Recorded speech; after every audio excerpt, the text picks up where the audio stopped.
Hey everybody, welcome to Street Fight Radio. It's time for the call-in show. Sunday night, time for you. The number to dial is 614-655-3887. Tell us what's going on with coronavirus bullshit at your work. You know, is your boss trying to scam the PPP program? Are they making you work under horrible circumstances? I'm sure they are. We've heard a lot about it and been sharing a lot. Other stuff is we might hear from. You never know who we might hear from, but please feel free to call in. We are Street Fight Radio, number one anarcho comedy radio show on any station across the nation. And I'm Brett. He's Brian. We've been doing this for a very long time, and we're trying to spread this mess across the U.S. so that eventually it is different. I would like everything to be completely different than what they are right now, but this is what we're dealing with. So welcome to the show. Oh, I also wanted to say at the top of this, I apologize for being so rude to the drunk guy at the end of the last show. And nobody said anything to me, but after I was hung up, I just was like, man, that was the wrong way to handle that. I was not judging anything about you or your life. I have been there as well. You made a silly mistake and called in like that, and we should have just canceled it without, all of the exposition that I put on it. Yeah, that's nice of you. Yeah, it was. I was unfair to you, and I don't want you to. I don't want you to feel like I have any judgment about who you are or what kind of a person you are, that you're bad or anything like that. I'm drinking fucking malt liquor right now, so I'm right there with you. And if you're under the age of 30, I definitely was the same way. I'm on Seroquel right now, so I feel kind of tired, actually, from taking my medicine that I was told wouldn't make me tired and weird. So I'm dealing with that. Seroquel sucks. Those doctors have the worst drugs. Well, they have the good ones. They just give you the bad ones, I guess. I don't know. I took them because I was... What's going on? Can you put your backpack on the mic stand to... There's nothing in it. Oh, I thought it was full of stuff. No, there's nothing in it, so it's not gonna stand. Okay, got it. Uh-oh. We're coming out from the internet now. Yeah, I'm just tired. I took the stuff thinking, well, that kind of makes sense. I'm feeling a little bit anxious. I'm gonna take this shit. Then I left. I mean, if you're and then I tried to take Kratom to counteract it, but that's not working. So I'm kind of just I'm hey, I'm in a netherworld right now for the time being. I'm in a weird space in my life where I'm just going to be taking new pills all the time. Yeah, seeing what they do. Try them all out. You get to be a guinea pig.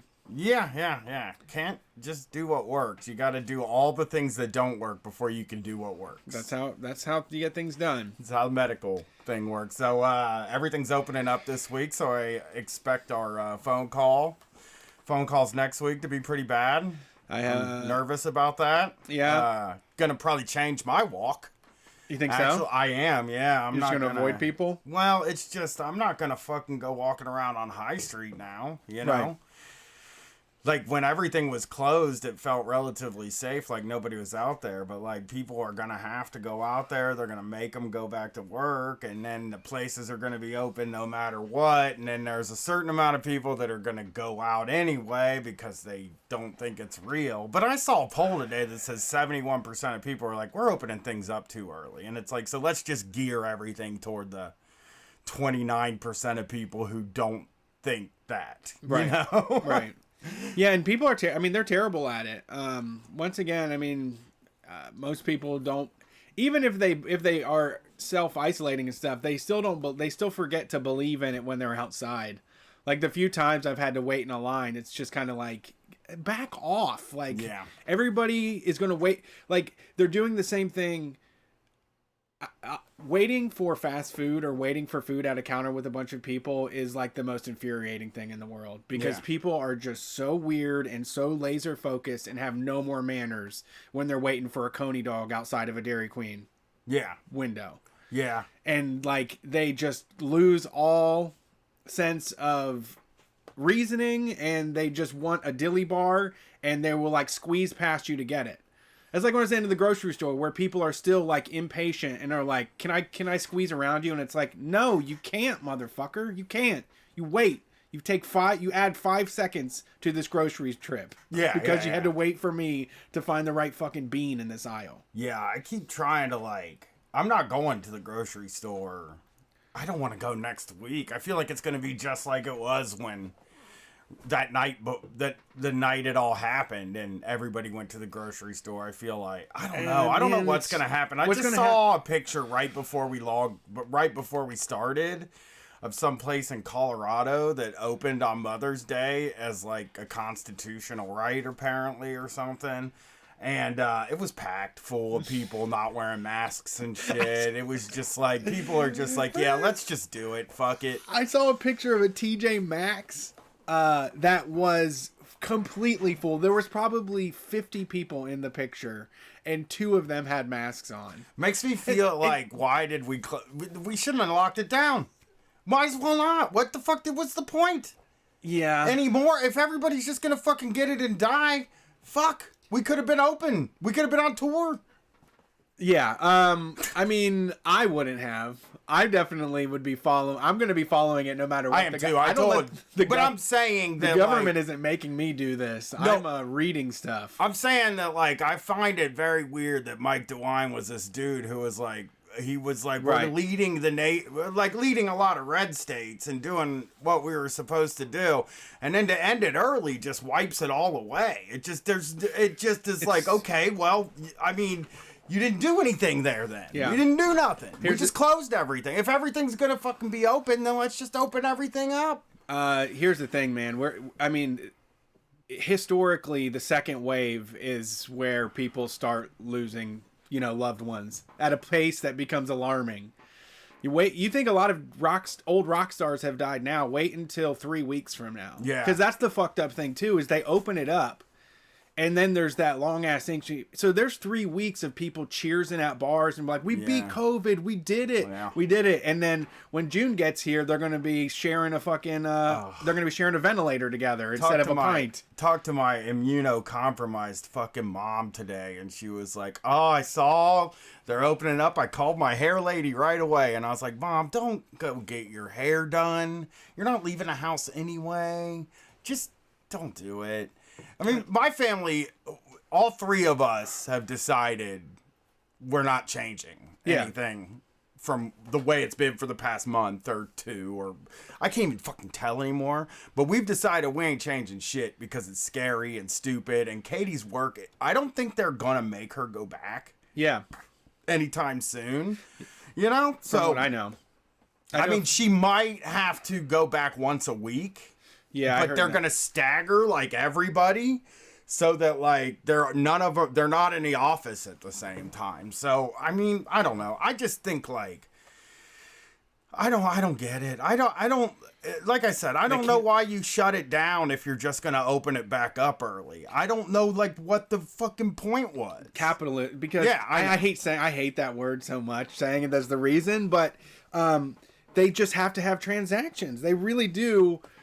What are they supposed to do? Let us all be safe and give us money for our bills?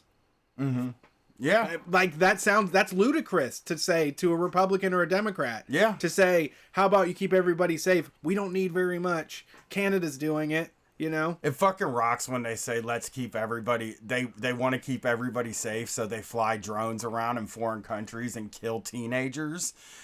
Or bomb weddings, but then when it comes to keeping us safe from a pandemic, they're just like, we can't do that because fucking Dad's Gene Hut has to be open tomorrow. I mean, there's a lot of beer distributors that need to sell these kegs to bars. Winding Creek Winery needs to be open, or fucking the whole thing falls apart. Yeah. Fuck, dude. I don't want to come back to a world where it's only businesses that could survive a pandemic. That's not what I'm saying. But I think we could keep these fucking restaurants afloat during this thing. Yeah. I think we could do it. We have the money. Richest country in the world. They're just like not looking for anywhere to take the money. And the people with the money are the most powerful ones. And they're like, I got to get these people back to work. I got to sell more Teslas. Well, and that's the thing too is I run like the way run my money is very fast and loose as well. Like I'm always betting on something else coming in to take care of other things, and they're totally in charge of it. Like they're in control. They have all the power to put things on hold, but still keep us on the hook for them. Yeah. You know, like they could pause mortgages and then just add them on to the end once there's a vaccine. You know. Yeah. But like they weren't even willing to do that. They're just like, some of you are gonna have to die. I mean, it seems like a really simple move to tell banks, like, we're just not gonna do it. It's on hold. It's not happening. Yeah. Okay? We're gonna do a new kind of plague money during the pandemic. All the money starts over during the pandemic, right. And then it's a pause. We each get whatever money we get, which I wouldn't like because I'm still making my money. Sure. You know. Yeah, it's I don't know. I mean, I ain't doing shit. I'm not. We're just going into. We're just going in. We are going into the part of now that I've like read history, it sucks because then you understand where things are going.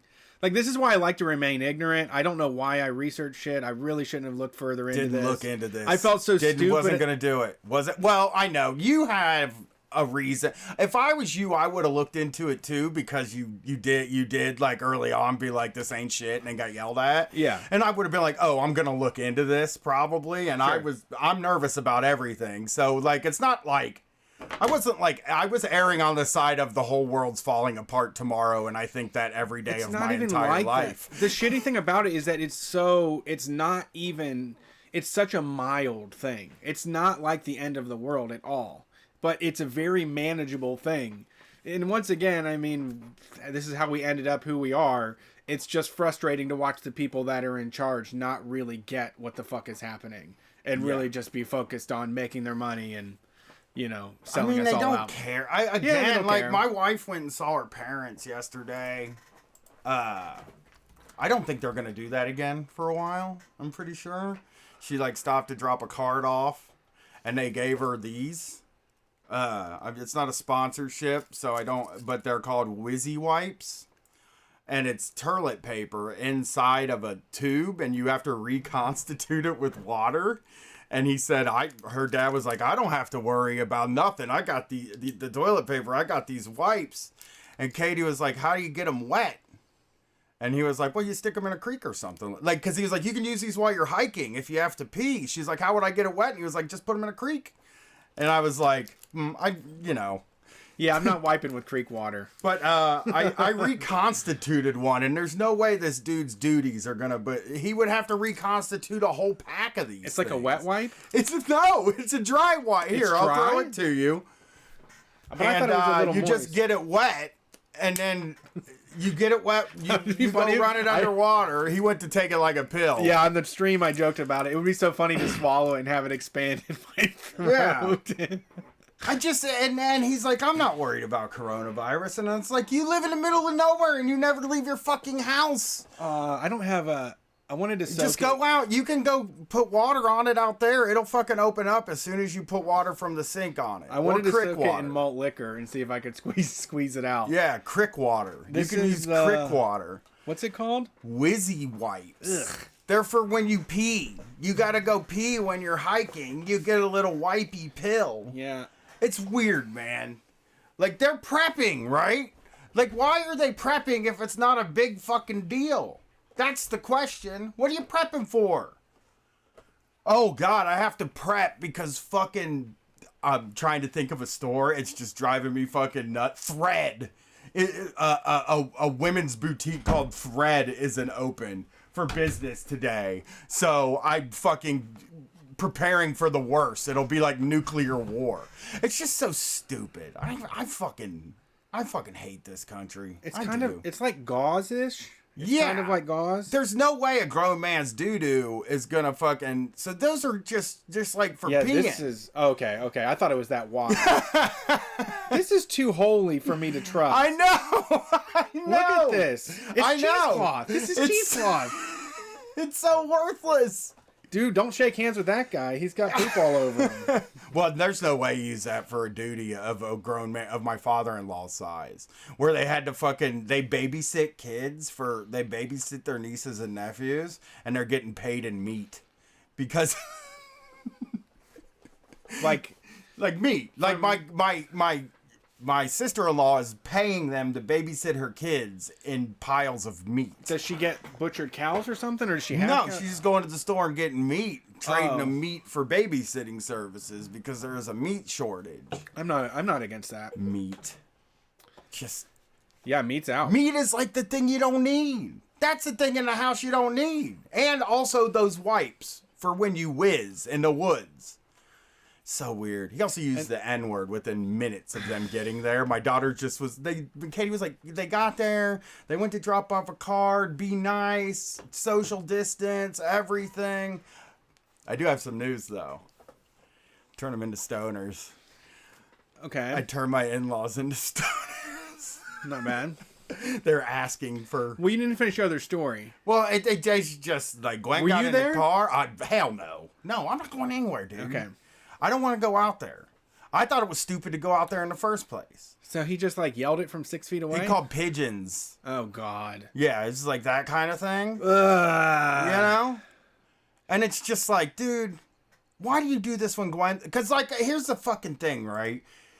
Me and Brad are rough around the edges, guys. We've been around every single kind of person there is. You know, I've been around racists all my life. You're not going to say something racist and shock my sensibilities or something. My daughter's delicate.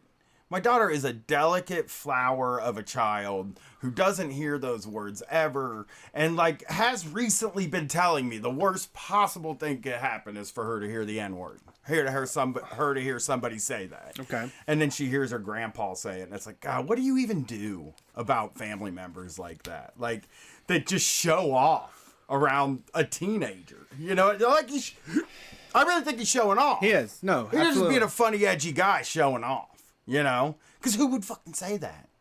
What fucking real person would say that? He just wants to make you mad. Like you said, this is his grandpa's good time is when the kids come over and he says stuff to make the liberals squeal. Yeah.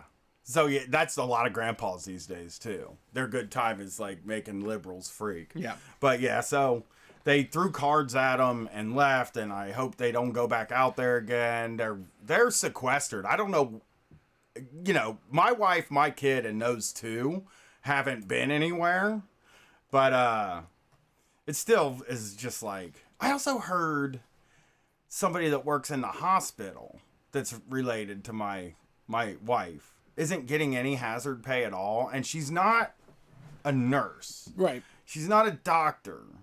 She's not a janitor either. She does I think she fills IV bags. Okay. But isn't getting any hazard pay at all to work in the hospital. And like part of me was like, well, you know, when there's a pandemic and you work at the hospital, you're going to have to expect people are going to come to the hospital.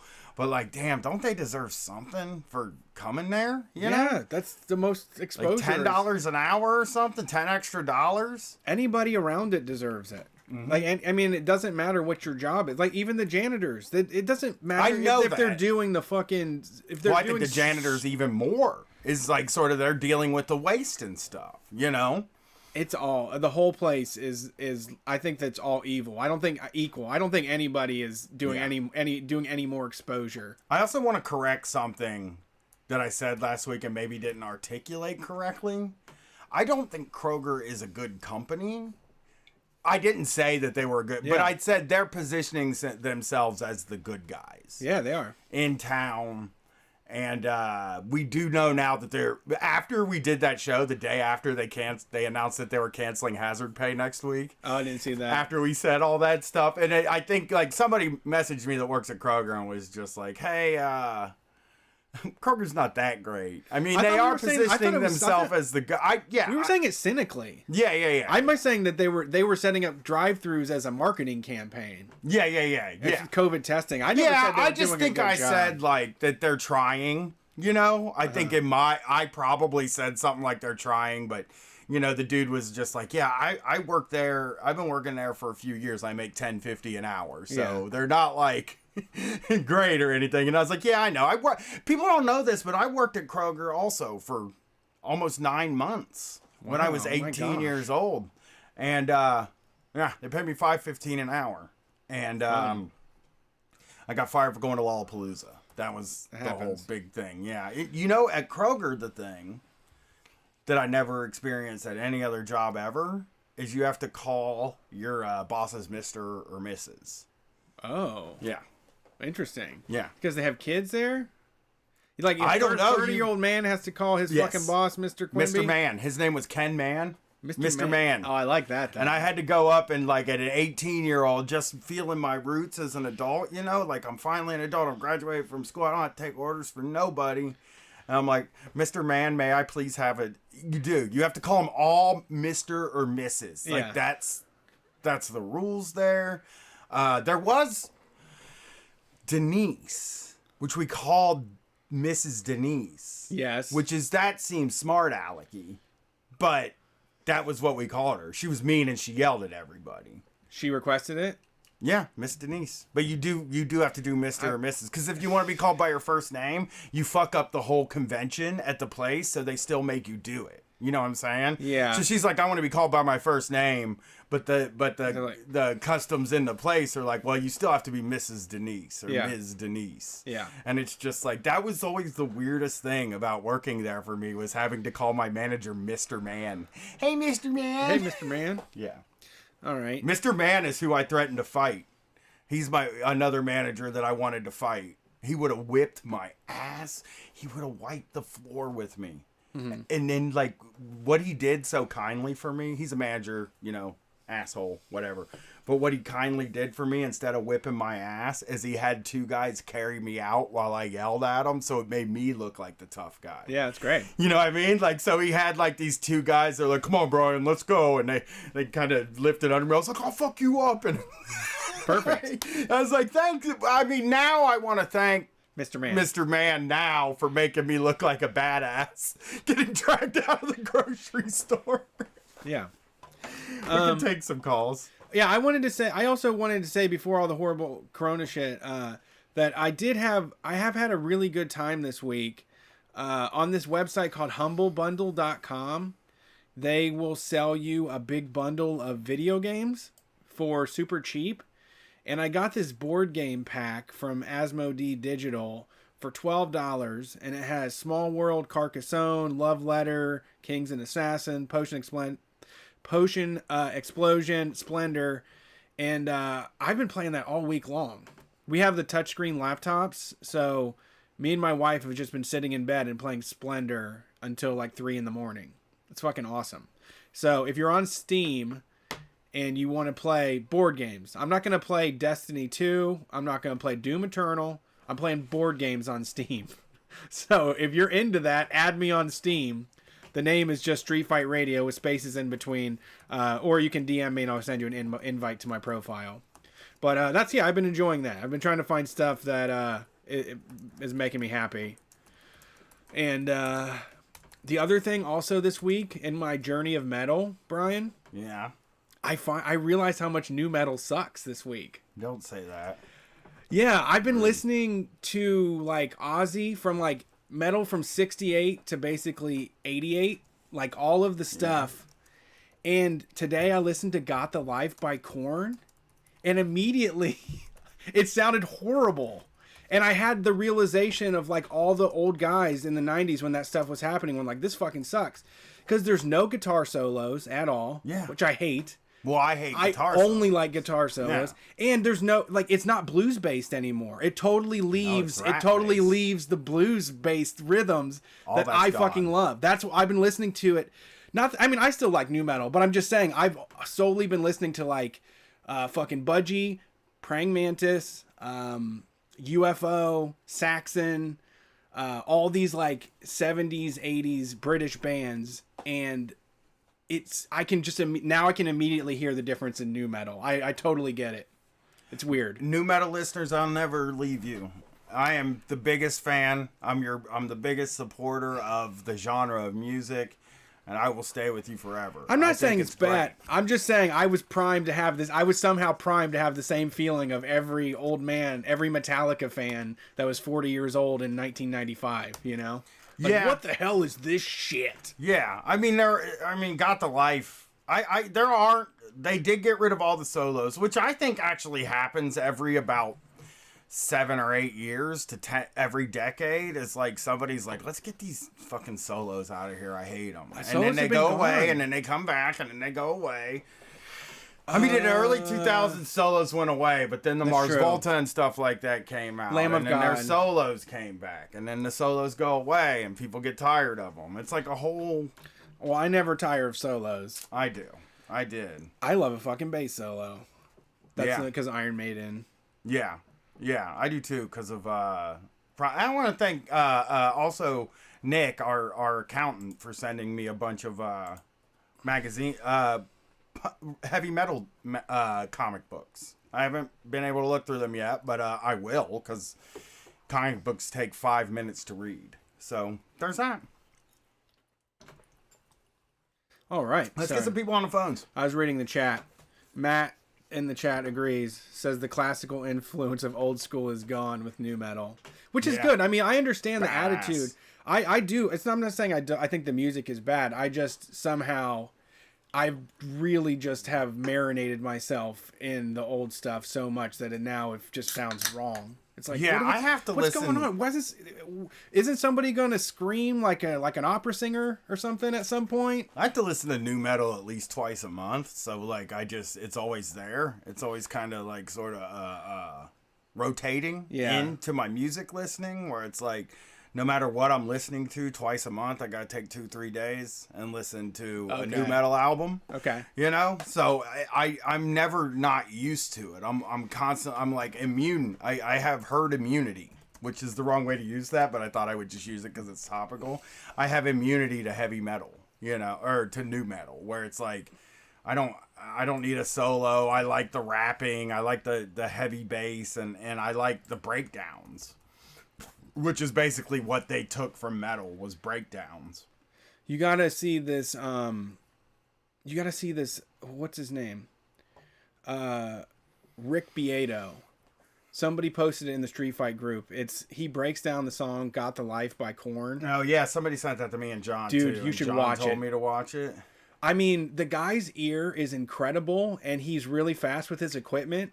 Where he'll just be like, "Listen to what David's doing on the drums here," and he just isolates everything, and then he'll explain what that is. He'll just give it a real quick thing, and they're like, "Now, Jonathan, listen to what he's doing with his vocals here. That's this chord," and he'll just rip a chord. He'll rip something on the guitar, and you can hear the progression that Jonathan Davis is doing. And you're like, "What the fuck?"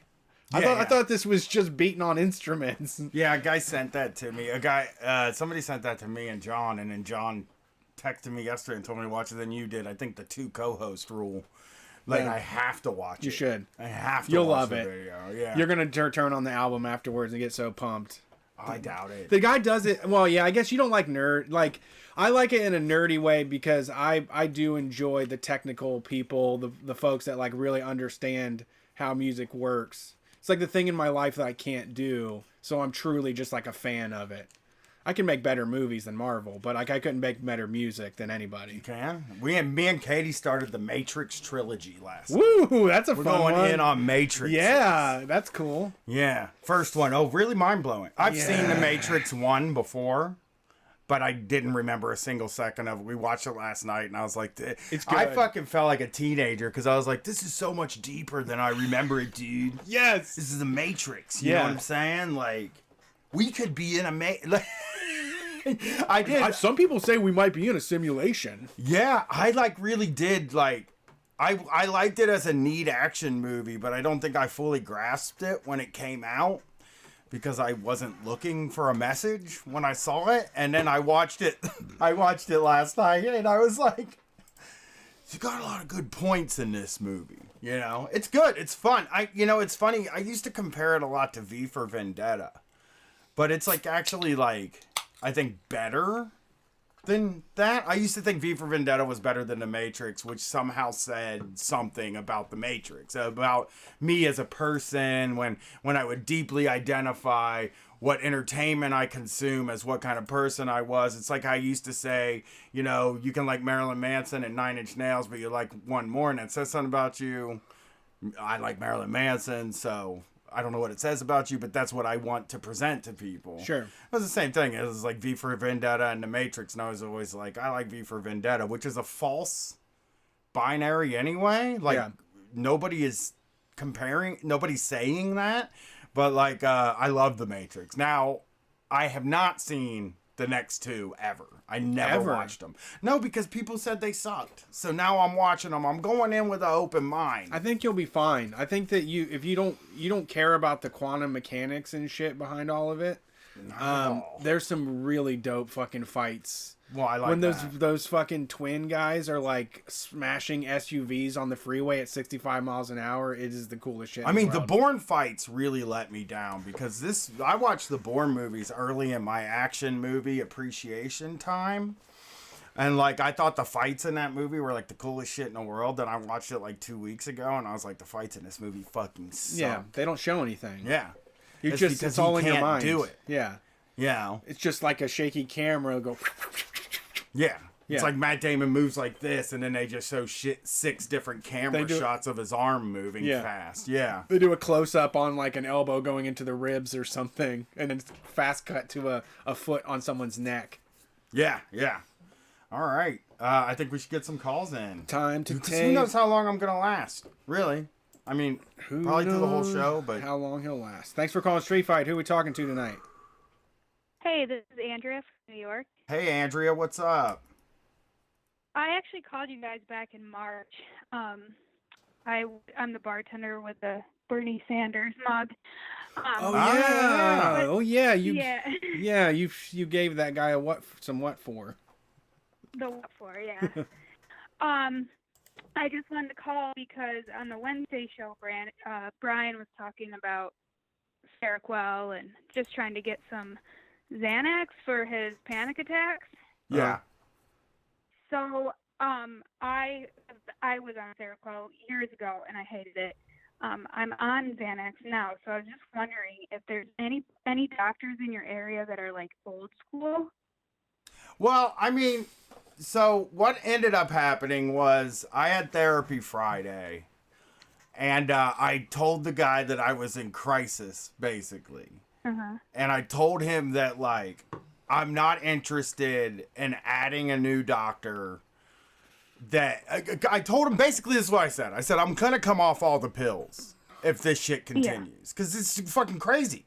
I'm just taking all these fucking pills and none of them are doing anything. I still feel bad. Well, and they take months to work. That's what I told, and that's what I said to him. I was like, she's telling me it's going to be 6 to 8 weeks, and there's nothing that can give me relief now. And I know that there are things that can give me relief now. So this time I went like, I said it like this. I said, look, I'll give this Seroquel a try. If this doesn't work, I don't want to see another doctor that says benzos are off the table, because I'm going to fucking tell you right now, I could right now get 100 benzos mailed to me through people who offered me benzos over the internet. I'm looking for somebody to manage that shit. Yeah. I don't want to fucking do it myself. Yeah, I need someone to manage my LSD intake because I do too much. Once I get started, I do like 4 hits. Well, it's just, I was trying to explain to him, I'm like, I'm not doctor shopping. I don't have to fucking doctor shop. I can get the pills.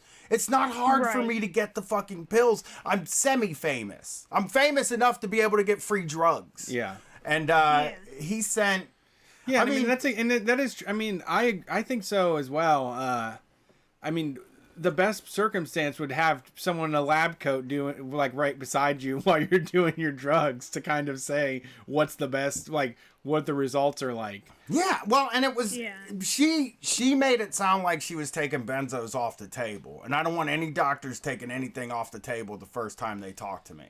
It's kind of where I'm at. Look, if this thing can get solved without benzos, I would be fucking more than happy to go for it. But what is the point? What is the point in starting at zero? Like, she's making me start at zero again. Yeah. Is what I'm saying. Yeah. And I took the Seroquel today, and I feel okay. I feel a lot less anxious. So maybe it'll work. I don't want to get fat. Because I've been trying to like lose weight and eat better, and I know this stuff tends to make you gain it back, but we'll see. There's nothing wrong with being fat. I didn't say there was. Sure. I want to lose weight. Okay. Is what I'm trying. I'm working on that aspect of my life. Like that's what I'm trying to do. So like I don't want to add something that's going to make it harder. Sure.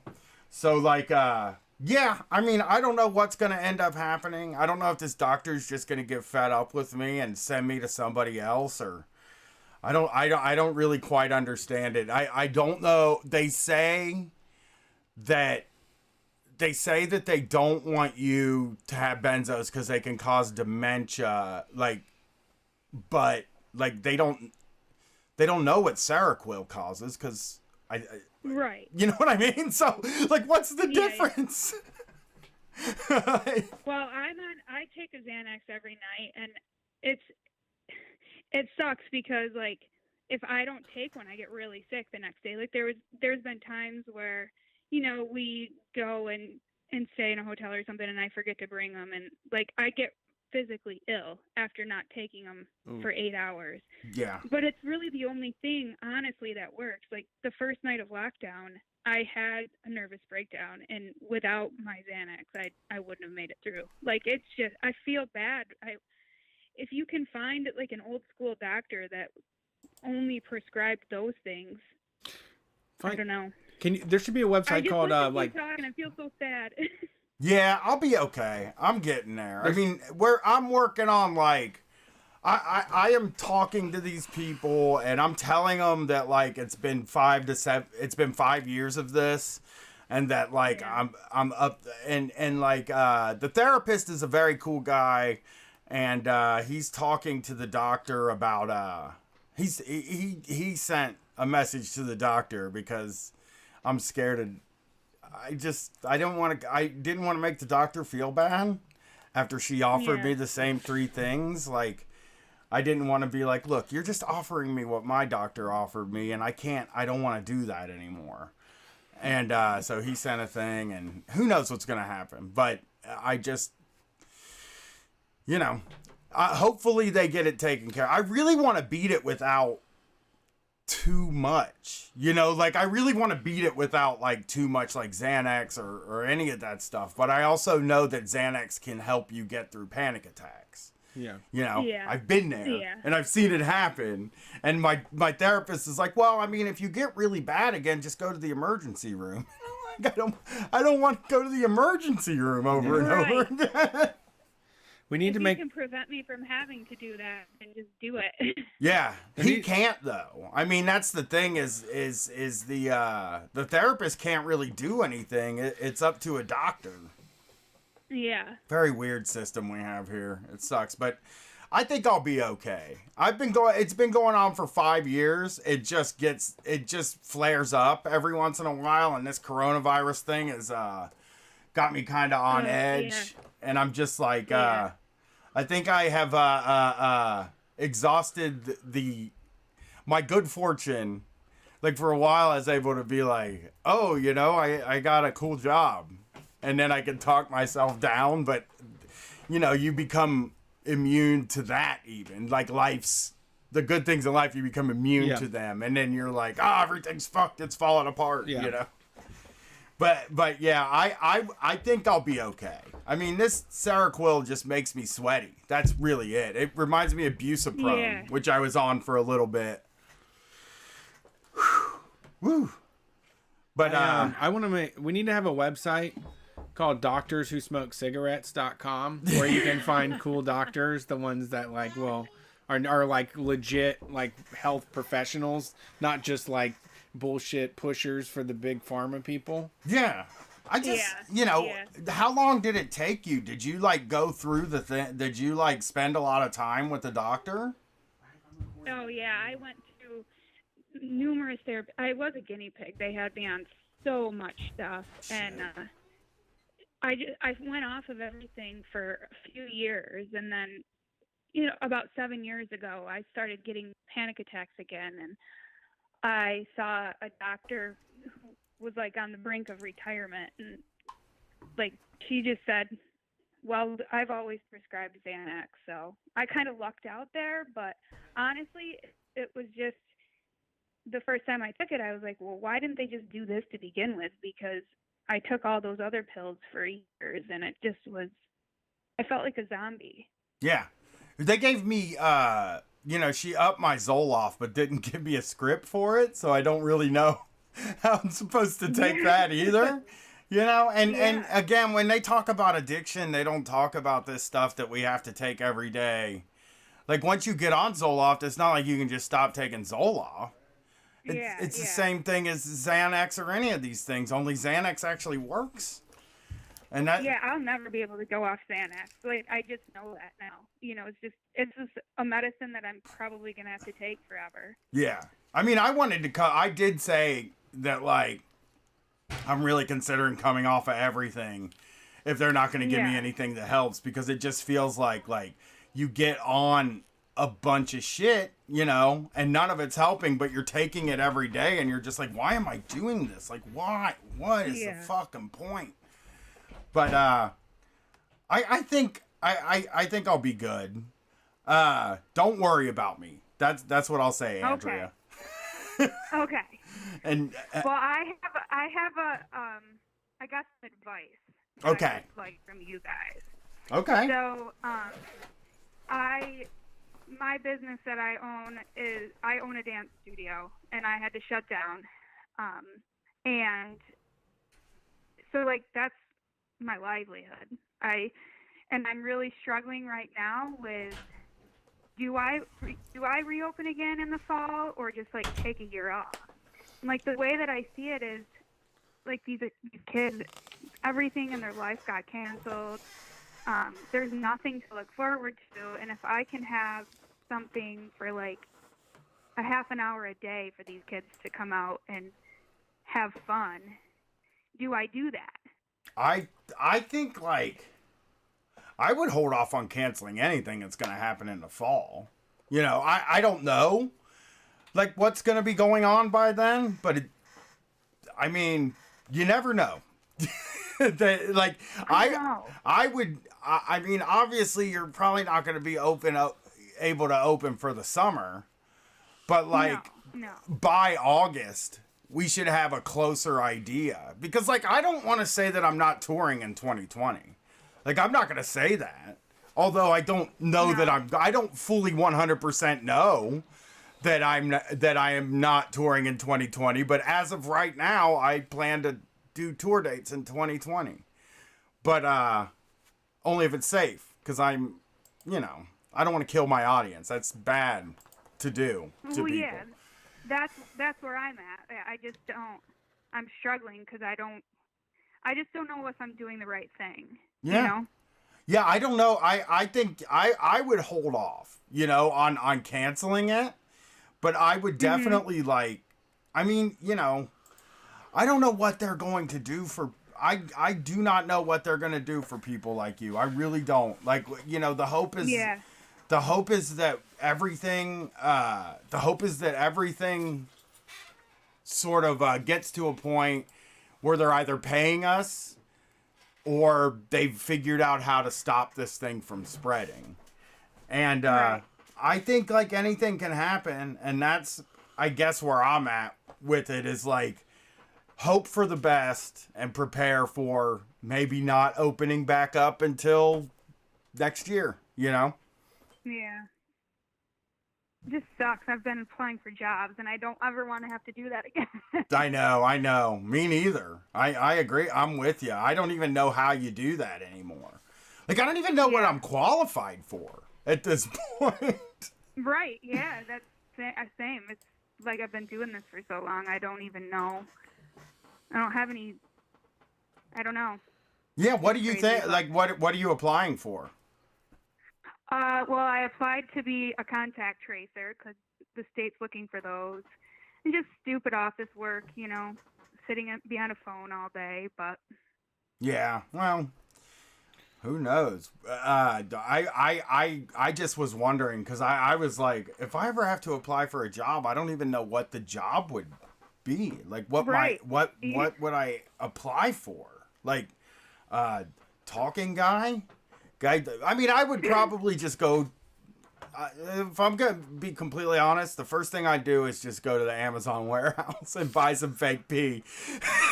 It's genuinely what I would do. Well, thanks for calling, Andrea. We appreciate you, All right. and I appreciate your concern for me. Well, take care. Thank Have you. a good one. Thank you. Peace. Yeah. Yeah, I would just go right to the Amazon. What else am I going to fucking do? Am I qualified for anything? You know? Yeah, you could definitely spin this into a lot. Okay, I don't know. Maybe I could try to apply to a radio station in town. Yeah, I mean, you could also try applying to any social media job that's out there. I don't that's know how to available. do that. I wouldn't even know the first thing about that. All right, go to Amazon. I know then. how to run Murder Brian at Twitter. I don't know how to do the rest of it, you know? You can't. You're not gonna. Just Amazon. You don't want to say the new Big Bacon Burgers on fleek. You don't. Yeah. You know how to tweet that. I mean, I'll just pee in a jar. You know what I mean? For At money? Amazon. I'll just walk around. I'll do my Amazon work. I feel like I'd be good. I'd be good at that job. I've done shit like it before. I don't think you're good at it. I'm great at it. I don't think you can make it past the metrics. Oh, please. They screen you out. Oh, please. All right, let's see. Thanks for calling Street Fight. Who we talking to tonight? Hey, is this me? Yup. You tell us. I think so. All right, what's up? Who's this? This is Will from Western North Carolina. What's up, guys? Not a lot. What's going on in NC? Just trying to drown the Sunday night dread before I got to go back into work tomorrow. Is this your first day back in a long time, or is this your first, or are you still working? No, still working. I'm essential, apparently. Cool. Are you? Do you feel you're essential? I mean, not really. That email from the beer distributor that you guys read the other week, that was my submission. I think it's funny. Like, we have talked to so many people, and I've talked to people in my messages where I'm like, the one question they're like, I'm an essential employee. Yeah. I'm like, do you think you're essential? And they're like, no, not really. I probably things would be good if I didn't go to work. Things would be fine if I didn't go to work. That was a great fucking email, though. I was dying. I was headbanging to that. This dude just keeps them coming. I was promised a week off, but I sent in another one from this Friday. Oh, right on. Well, we'll get to it on Wednesday. It's just so this is my first since the cable company, and at the cable, when you work in the blue collar sector of the job, you know, like at the cable company, there's a bunch of different sections. I was in the blue collar section. They talk sort of like blue collar, like working class people. You know, the meetings don't have a lot of corporate speak, a lot of meeting speak, right? Yeah. Like I never really heard it. They never say we're going to circle around back to that. Yeah. So I have got to hear so much of it. I talked about this on the show this week, and I fucking I'm going nuts for it. I'm going fucking absolutely Your bonkers wife? for it. Yeah. I just want to dance around. These guys will get on there. They're telling jokes. Yeah, But they are like the really like. the safest. Yeah, but let's make sure. Joshing around. Yeah, they're just joshing around, and like everybody's laughing. Like they'll tell a work procedure oriented joke, and then everybody laughs. Yeah. And then my wife will like be like, you know, oh, sounds like that one's for accounts payable. It's like sounds like this problem has to go to accounts payable. I mean, these guys, they're out here doing stand-up routines from their mansions while the essential employees are out there on the front line. They are. That dude, is your boss like that? Is he like a talky guy? Does he call you in his office and talk to you? Well, see, that guy, I've never even met that guy. That owns the company. Okay. Because that's what I was wondering, because he seems like the kind of guy where if he was your boss, he'd call you in and talk to you. The guy that owns the company, he never comes in? No, he works in a different state. I've never seen that dude in my life. This is the Bob Dylan quoter we're talking about. Yeah, he quoted... Yeah, the Bob Dylan quoter. But not really a Bob Dylan quoter, though. No, He was like willfully misreading Bob Dylan's lyrics, and I don't think he actually even got a quote in. I think he said the times are a-changing. The times. Yeah, like the Bob Dylan said. They also you sent me that one email that was just literally a copy and paste of 8 popular quotes about adversity. Like it's the one where he quoted MLK and Henry Kissinger in the same fucking paragraph. Yeah. There was no rhyme or reason to it. It was just like, one of these will probably stick with you. Yeah, I mean, it's tough Googling up quotes. Take 10 minutes or so.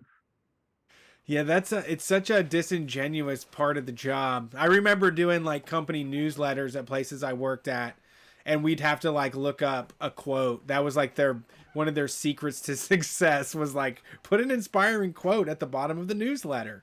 So you would just go to like 5500quotes.com and type in like hope, and then you would copy and paste a quote you've never seen in your life that you don't even know is if the person actually said it, and you just go ahead and funnel that out to your sales team to tell them, oh god, yeah, that's so accurate, keep their chin up, while all these new changes that are happening affects their paychecks. This makes me want to start throwing quotes in there, like throw in some Marx quotes and stuff, like Yes.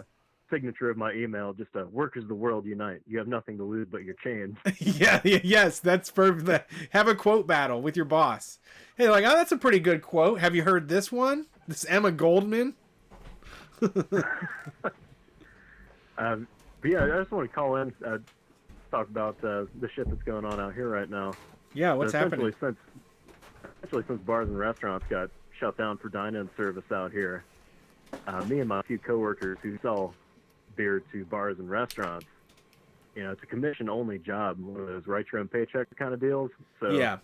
We were looking at making next to no money, and they offered to chip in, like, oh, we'll pay 75% of what you made last year, Okay. but we have to go be in grocery stores and convenience stores all day long helping out these people who sell to grocery stores and convenience stores. And on top of that, we're also doing the sales for what's left of our routes. And now they're just piling this busy work on us. I'm on a Zoom meeting like every Friday. And now they're wanting us to work on Saturday too, because they laid off all these part-time people. So the accounts you're still working with, what's going on with the commission? Is that just like froze? You're just... Yeah, it's just frozen. Like I make the flat rate no matter what. If I were to exceed that, they'd pay me commission, but there's no way in hell I'd ever earn above that with the few people that are, still buying. Yeah, this is going to be the problem. I mean, for fucking 2021 is how do you open how do you pay the rent and the bills on a restaurant when you can only sell to 25% of the people that you could before? Or how are you supposed to maintain a distributor position when all of the bars and restaurants that you sell to are doing 50% of the capacity that they did before? Well, I get that complaint from a lot of my customers now. They're upset because they applied for those PPP loans and they can't get their employees to come back because they're making more with the federally boosted unemployment insurance. Right. I'm like, well, no shit, man. You weren't paying them good before. No wonder they won't come back. Right. You put yourself in that position. You could have paid them enough for them to say, all right, I'll come back. You could offer them. Yeah, no, I literally had a customer tell me that he was really convinced COVID-19 was a conspiracy theory and that the state of New York is falsifying all recent deaths as COVID-19 deaths. I just recently saw that earlier today. That's been since March. I've seen that one. There's all kinds of like there's all kinds of Instagram TV videos that are like 10 minutes long with somebody in a pair of scrubs in like an office that definitely ain't a medical facility, and they just like shuffle papers, and they're like, a man in a car accident got designated as COVID-19 related death, and he's like looking at papers. He's not showing you like official papers, just building the idea that he has the official papers. I want to watch the Plandemic doc. I gotta see that shit. Have you seen it yet? I know we had our I haven't seen that. We had our local reopen the economy protest out here. I saw on the local news. They held that shit at the most desolate shopping center in town. It's just this deserted parking lot. There's about 50 people out there, but nobody else around.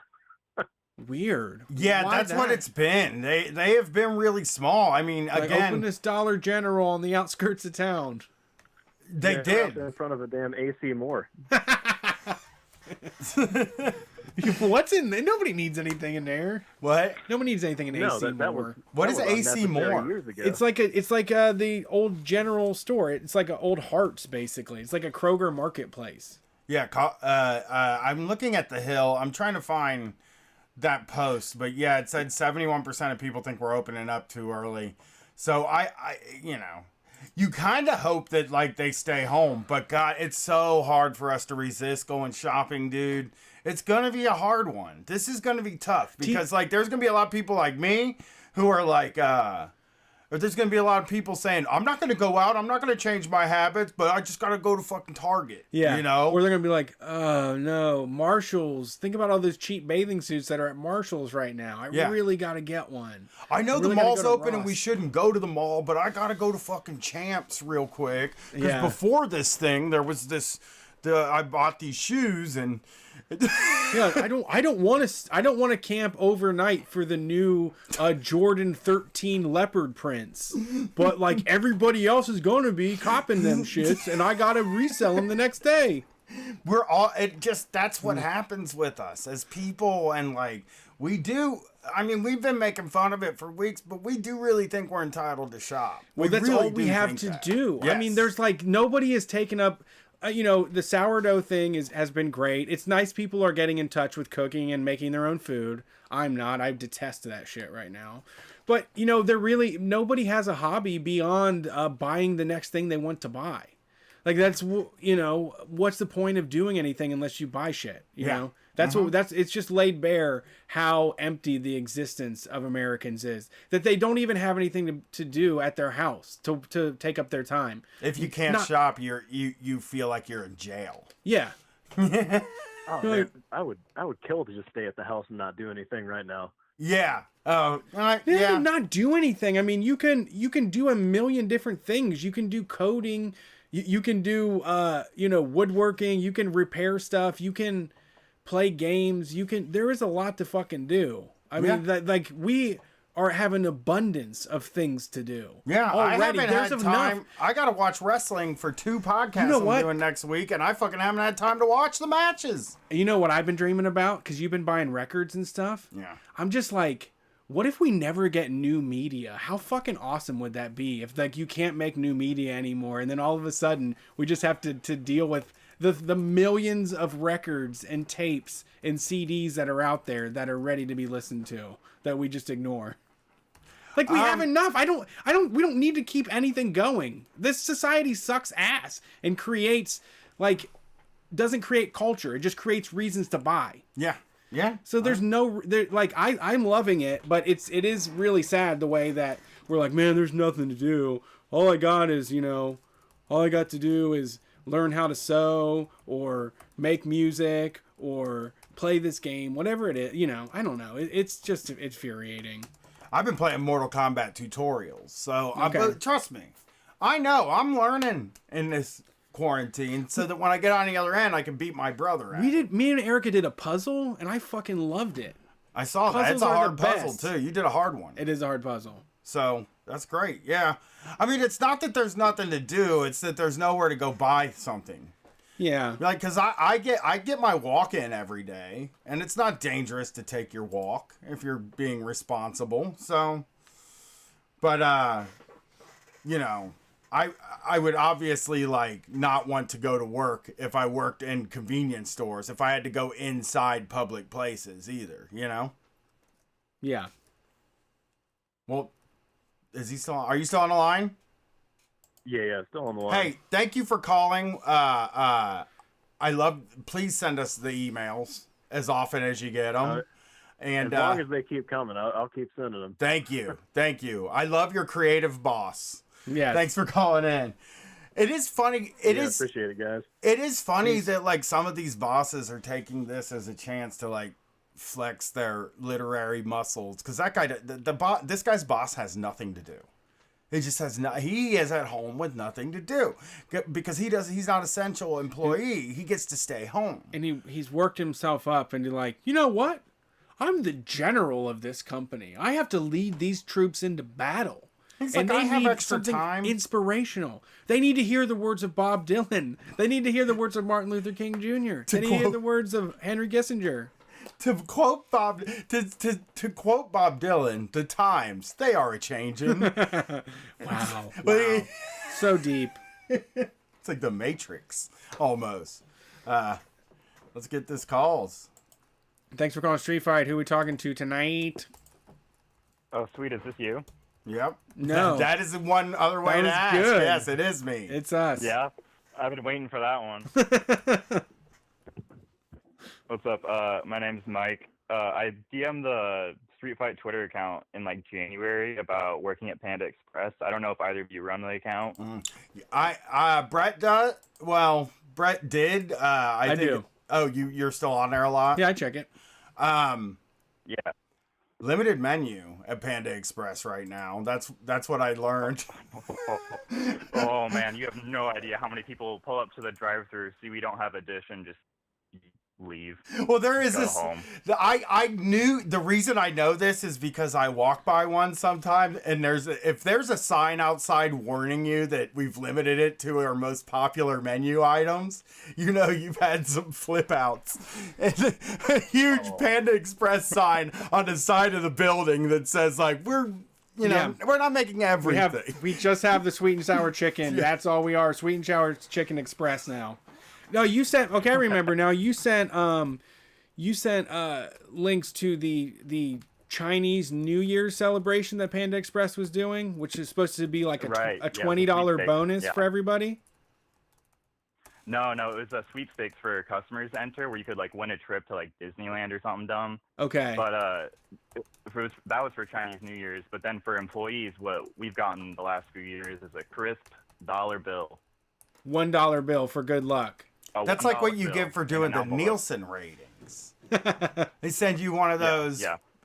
That's an insult. That's a dollar is an insult. On a break. Yeah, I don't know what you're supposed to do with that. Oh, so at Kroger's they call it hero pay, right? Yeah. I'm Well, nervous. We get appreciation pay. Okay. Well, that's because you can take appreciation pay away anytime and not feel bad about it, but you can't take hero pay away. You know? Yeah. So when I doing a little agitation at work, I go, did they appreciate us before, and are they gonna appreciate us after? What I make sure to tell my coworkers. And does it only last for it's a short window of time to get it in? That is a good question. It ends in 5 days here. Papa's love is scarce. Oh, it ends in 5 days. Yeah. Yeah, they're just. I'll tell you what. I would double my income if I got laid off right now. Yeah. Are they are they letting customers in starting next week? Where I am, yeah. And since I'm shit talking them so much, I don't really want to say where I'm at. So, yeah. I'm in the Midwest, but are you in the kitchen? Ohio's not the Midwest, by the way, but what? Yeah. It's close. It's northeast. It is considered northeast. No, we're not. We have nothing to do with those people. Cleveland is sort of northeast. You asked if I work in the kitchen? Yeah. Yeah. Actually, that was something I was going to talk about. I'm sure the Street Fighters would like this. So, yesterday, my title is kitchen help, but I work in the front all the time just to pick up extra hours. And we have this new assistant manager, and we are just having a crazy rush in the drive-thru because we're only open in the drive-thru. And she hands me the headset, and once she passes by me again, I just take it off and hand it to her real quick, and she goes, "Why?" And I go, "Not my job." Nope. That's awesome. And I've never seen one of my managers speechless before like that. Just dumbfounded. She turns to two of my coworkers and goes, "Is Mike always like that?" Wow. I don't know what to tell you. You should talk to the GM who made the schedule. I don't know why there's 4 cooks and 2 people in the front. It's usually the opposite, but I don't know what to tell you. I'm going to keep sweeping, though. Have fun. Have a good one. I'm not a talker. Yeah. Yeah. Oh, man. So, I applied to be kitchen help, and then they started putting me in front, and I was told by every manager, my GM, the regional manager, the person above them who makes over $1 million a year, they're like, "Mike needs to smile more." And I was like, "Pay me. If you're going to pay me to act, I have to put on a literal face. Pony up." Tom Cruise makes all kinds of money to act. Yeah. Exactly. Yeah, but I mean, this would technically make me a double threat at Panda Express, so I need to get paid that double duty pay. I used to try this. This is like the kind of this is the kind of piss and vinegar that are you younger? A young person has, because I tried this stuff too. In the early days, it was just like, yeah. fuck you, pay me, you know? Oh, you want me to, I'm a bagger. It's like, well, we want you to start running the cash register. And I'd be like, do I get extra money to run the cash? Because if I don't get that, I'm not doing it. Right, I do this. Right. Yeah. I hate working with if you get cash. extra money to run the cash register, but I hate running the cash. I came up short so many times, and I promise you I've never stolen money out of the cash register because I was scared. that makes one of us. And yeah, you're right. I am a young person. I'm 21. I graduate college this week, actually. Yeah, well, is it really graduating if you can't do a ceremony all about it? It's graduate Zoom. I was kidding. Yeah, But- I mean, it still feels, it's rough. It's got to be weird, though. Is it weird? Is it like weird, like that there's not going to be this big pomp and circumstance for, like, Yeah. I mean, it's just so bizarre because it's just poof and it's done. I'm doing all my homework and then I have one essay left and I'm done with my undergraduate degree and that'll be it. There's nothing else to do. I don't even get to say goodbye to my professors when I hand it in. I don't get to talk to my classmates one more time in person. Nothing. yeah, it was really strange. Like, it's a really weird day. Did you hear about this, though? Maybe I can help you a little bit. You know who iHeartRadio is? The big media company. Well, they launched a commencement podcast where they're going to get like a lot of famous people to do commencement speeches for the graduating students. I thought people might be. I heard this on the way in. It's called iHeartMedia announced commencement speeches for the class of 2020, a podcast for America's graduation month featuring commencement addresses from TV stars, athletes, journalists, and others. So, who knows who yours was going to be, right? Who your commencement speech was going to be. But now it can be Olympic gold medalist and FIFA World Cup champion Abby Wambach. Ooh. Comedian Chelsea Handler. Oh, no. Restaurateur David Chang. Yay. Goldman Sachs CEO David Solomon. Ooh. I think I heard George Lopez in there. Pitbull. Yeah, Pitbull, Mr. Worldwide shows up. Kesha's going to do one. DJ Khaled, Mike Krzyzewski. So if you're looking for a what I'm saying is there's a commencement podcast and probably has commercials in it. I was about to say, is that really a commencement if it's not specific to the university? Isn't that just talking? Yeah. It's just giving a speech. Yeah. I bet it'll be good though. I'll bet you I'm looking for a good one. Dr. Oz or Tim McGraw is probably gonna do a fire commencement speech. All people I look up to, but only in wealth, not in anything else. MSNBC anchor Stephanie Rule, maybe? Oh, yeah. Yeah, it's crazy. It's crazy. Real heartwarming, all that. But the host will be Ryan Seacrest, so you'll get a little Ryan Seacrest. I heard this on the way in. They were like really tooting their horn about it because my new phone isn't hooked up to Bluetooth in the car yet. So I'm listening to iHeartRadio for like 2 seconds, and I switched to Christian radio. Fun. And it was good. Would, Yeah, that's what I do. Well, thanks for calling in. Panda Express seems like it's doing great. And hey, good luck for real. I'm serious. I made a joke about graduating. It's like graduating is very cool. Yeah. Thank you. You all have a nice night. Thank you. Yeah, hopefully you'll get to rage later on. Like they'll do makeups, I hope. Goldman Sachs CEO David Solomon is doing a podcast. A podcast? Commencement podcast. What does You that don't mean? get the commencement thing, did you? Okay. They're doing a podcast of commencement speeches. The whole podcast? It's just a podcast. You subscribe, and then once a week you get a new commencement address. Maybe more than that. It's just this month. It might be once a day. Just a month full of commencement yeah. addresses. You get to decide who speaks at your fucking graduation. I'm probably, if I have to pick in here, it's either NFL quarterback Eli Manning, NPR correspondent Guy Raz, or a Halsey. Halsey? Maybe I'm Halsey. Halsey would be interesting. I want to know what Halsey has to say. Is Halsey old enough to be out of college? We need to fucking listen to these. I think we're going to have to listen to these, Brett. Yeah, I want to know. Yeah, I would love to hear that. So weird, man. Let's get this next one in. Thanks for calling Street Fight. I lost the calls tonight. How's it going? Yo, what's up? Not much. It's your boy Kush Waffles. Kush Hey, how's it going? Wobbles, how's it going? Nothing. I'm supposed to do my podcast today. First off, let me get this out of the way. Happy Mother's Day to all. Don't say MILFs. All. Pretty much, if you identify as a woman and are a mom. Oh, that's the nice way to say it, Yeah. Kush Waffles. We thought you were going to say something gross. Me and Brett both, like, clenched a little bit there. I have a soul, sir. Like, you know, I will just say that off break. Also, just a weird observation for all the punk fans out there.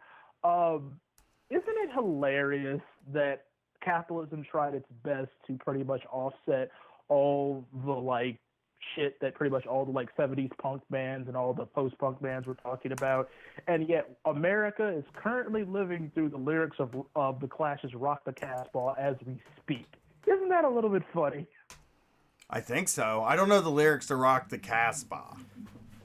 Oh, go listen to it. That is pretty much life right now. Pretty much all the rich people are pretty much like, everybody shut the fuck up about all this bad shit going on, and everyone's pretty much, that one is basically following, you know. Yeah. Well, like, When I hear I think I'm probably... if I ever hear I'm hand probably clapping in a losing song, I usually turn it off. Really? Yeah, I don't do Well, hand clapping. I'm probably losing the analogy because the song's really about like extremism, but basically it was a bunch of like English commies talking about like, isn't it funny how people just try to like offset something and make it anyway? Yeah. Yeah. So it's that. Also, I just want to do a little bit of promo. I am actually in the middle of making my own another podcast since I've been getting a pretty decent following growing on Twitter Tight. now. Tight Kush Waffles. Huh? Follow me on Twitter, Sigma Kush Waffles, Kush with a K, all one word, thank you.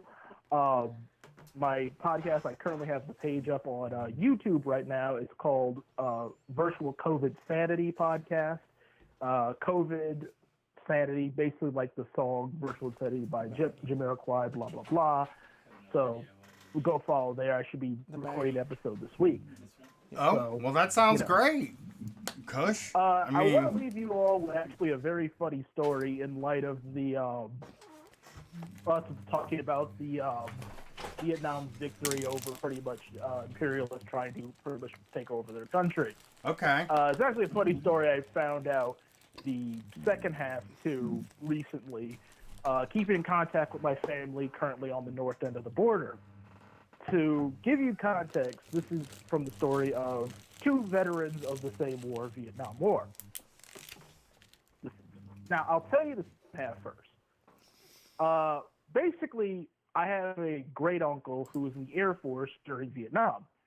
He pretty much was there, and there's not much you know the military does not give a shit about him because this story pretty much takes place entirely during the Tet Offensive, but I'll shorten it for the sake of time. Basically, he was a combat engineer for the Air Force during the Tet Offensive. Then he pretty much, as you guess, when pretty much all your forces are getting the shit pushed in the middle of, you know, giant, you know, everyone's getting hit at the same time, he, you know, shit goes crazy. Long story short, he runs into a Army soldier that pretty much got displaced because his base got hit. Another black veteran. Cool guy, kept him alive. At a point when they had downtime, they talked about their lives, yada, yada, yada. At one point, this uncle mentions his sister, i.e. my grandmother. And, you know, they're smoking weed. Eventually, they get hit again by Viet Cong. And the Army veteran pretty much, you know, lays down suppressive fire so my uncle can get the fuck out. Now, my uncle assumed that the guy died because while he's running, all he heard was a loud explosion and the firing stopped, but also they stopped getting hit. So he assumed the guy was dead, and he regrets not ever finding him again. And he got out, got sent back, then he got stop lost and got sent back right when you know, Saigon got turned into Ho Chi Minh City, as we all know. So that's pretty much the end tail of it. First half is I remember talking to my other great uncle, because the first great uncle is the brother of my dad's mom. Mm-hmm. I was talking to the brother of my my mom's mother. He tells me about him being in the tent. He was in the Army. He tells about it. And at one point, he cuts to the point of talking about running into a airman that he helped repair the Jeep he had and was firing on him and saved the guy. And I'm listening. I'm like, wait a minute. Did you blow up something by any chance? Oh, yeah, I was high the whole time, so I pretty much dropped a grenade, and I got out just out of the blast range in time just to get hit by shrapnel but not die. It's like, so you survived the blast. Yeah, fucked my leg up, but I'm fine. Yeah. So he gets out, and he's like, man, I never knew that. And he mentioned the name of the airman, and it's the same last name as the airman as my great uncle, the Wow. one in fucking Canada. And I'm like, all right, and I showed him a picture of the guy. I was like, hey, that's him. What happened to him? Holy moly. And I'm like, that's- and so he's like looking at me like, so wait a minute, are you saying that because, yep. and the way they end the story is that he at one point decided, man, I'm glad. Man, I wish I had found this out sooner. I've been trying to find out about his sister Dorothy. Dorothy being the name of my grandmother. So at one point, I'm just looking at him across the room like, no. He's like, what? You know who Dorothy is, right? What? My grandmother's like, And that's why my mom, as in my great-grandmother, keeps me on the prayer list. Good night, folks. Follow me on YouTube for my show. Yeah. Everybody, enjoy life any way you can. To love is to be human. Enjoy Absolutely. yourself, folks. All right, buddy. Good night, Kush. Blessings from Kush Waffle to all y'all listening right now. Right. Extras. No idea. Extra Not- Kush in your waffle. Not even a little bit this time. Some synchronicity happened. Yeah. I don't know. All right. Next call. Break you wait? I don't think we should take a break yet. Yeah, it's not long enough. We haven't earned it. But would we be managers of ourselves or something? 20 minutes, I All right. think, because we didn't get started till like 9:30. Thanks for calling Street Fight. Who we talking to tonight? Hello, it is Danny in Brooklyn. What's up, Danny? You got to follow Kush Waffles, so that's going to be a difficult one. That guy is wild. He's something else, isn't he? Yeah, I don't think he listens to the show. I don't think I he don't even either. knows. I think he just calls to tell us what he's thinking, and then he's gone. He just Yeah. gives us his gift and then goes. Yeah. See you later, Kush. Yeah, just a boat in the night, you know? Yeah. He's doing. I mean, hey, he's probably killing gonna it. abandon us now that he has his own show. I know. Just Please get it all don't. out on there. We gotta get that call. Actually, I should say, though, I was on like 2 weeks ago, and I plugged my own podcast, oddly enough, and then somebody from your audience went to the iTunes page, left a positive comment, and just said Street Fight sent me here. So, like, I'm all about it, you know? Yeah, plug it again. I will. Well, I'll do it at the end so I can be, normal about it. This is the way to go. But, That is. I like that. That's what a podcaster does. That's the difference. That's a podcaster move. Let me is show do you it my at the end. trick. Let me show you my talking tricks Yup. first. Yep. I actually had a question because it came up, I think, on the Wednesday episode or something before that. I've been listening for about 2 years now, and I think you've mentioned this a couple of times before. But like, who or what is a Lonnie? Like, what is that? It's an archetype that I think like if Lonnie, it's a name. First of all, it's a name it is a name. that is a certain type of person that is in a certain type of economic class. There's not a lot of Lonnie CEOs out there. Sure. There's There are some of like there are some. landscaping businesses and whatnot. That is, okay. Sheetrock.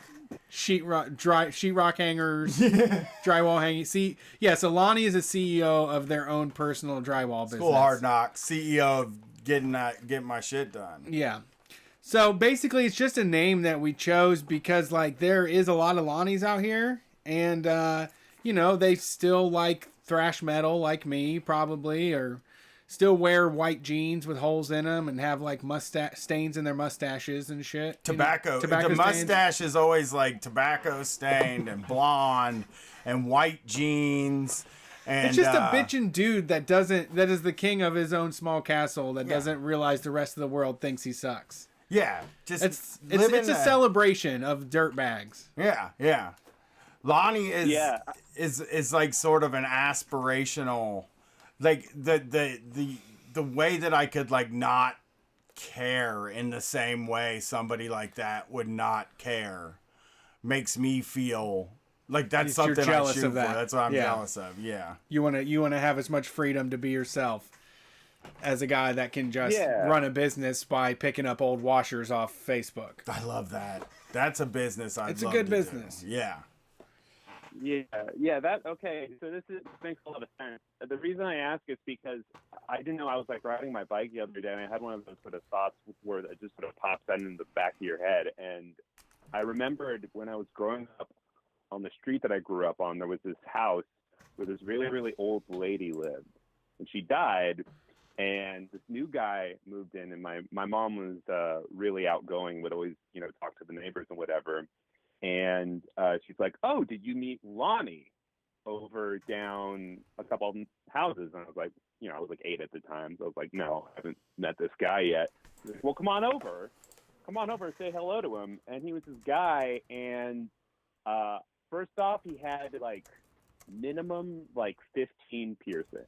He had a lot Nice. of piercings all over his, like there was, a lot of them in the ears, like an industrial and several like studs and what have you.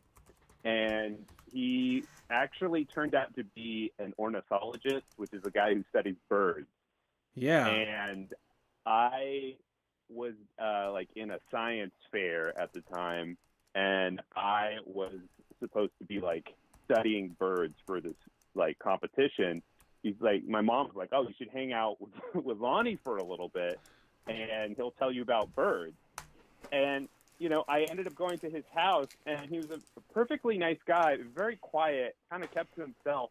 But like, I went into his house, and I realized like, this guy is like he had a really hot wife, like very goth hot wife, and he had a kid who's maybe like 4 years younger than me who had a rat tail, and. That was me when I was a kid. Yeah, I had one for a period too.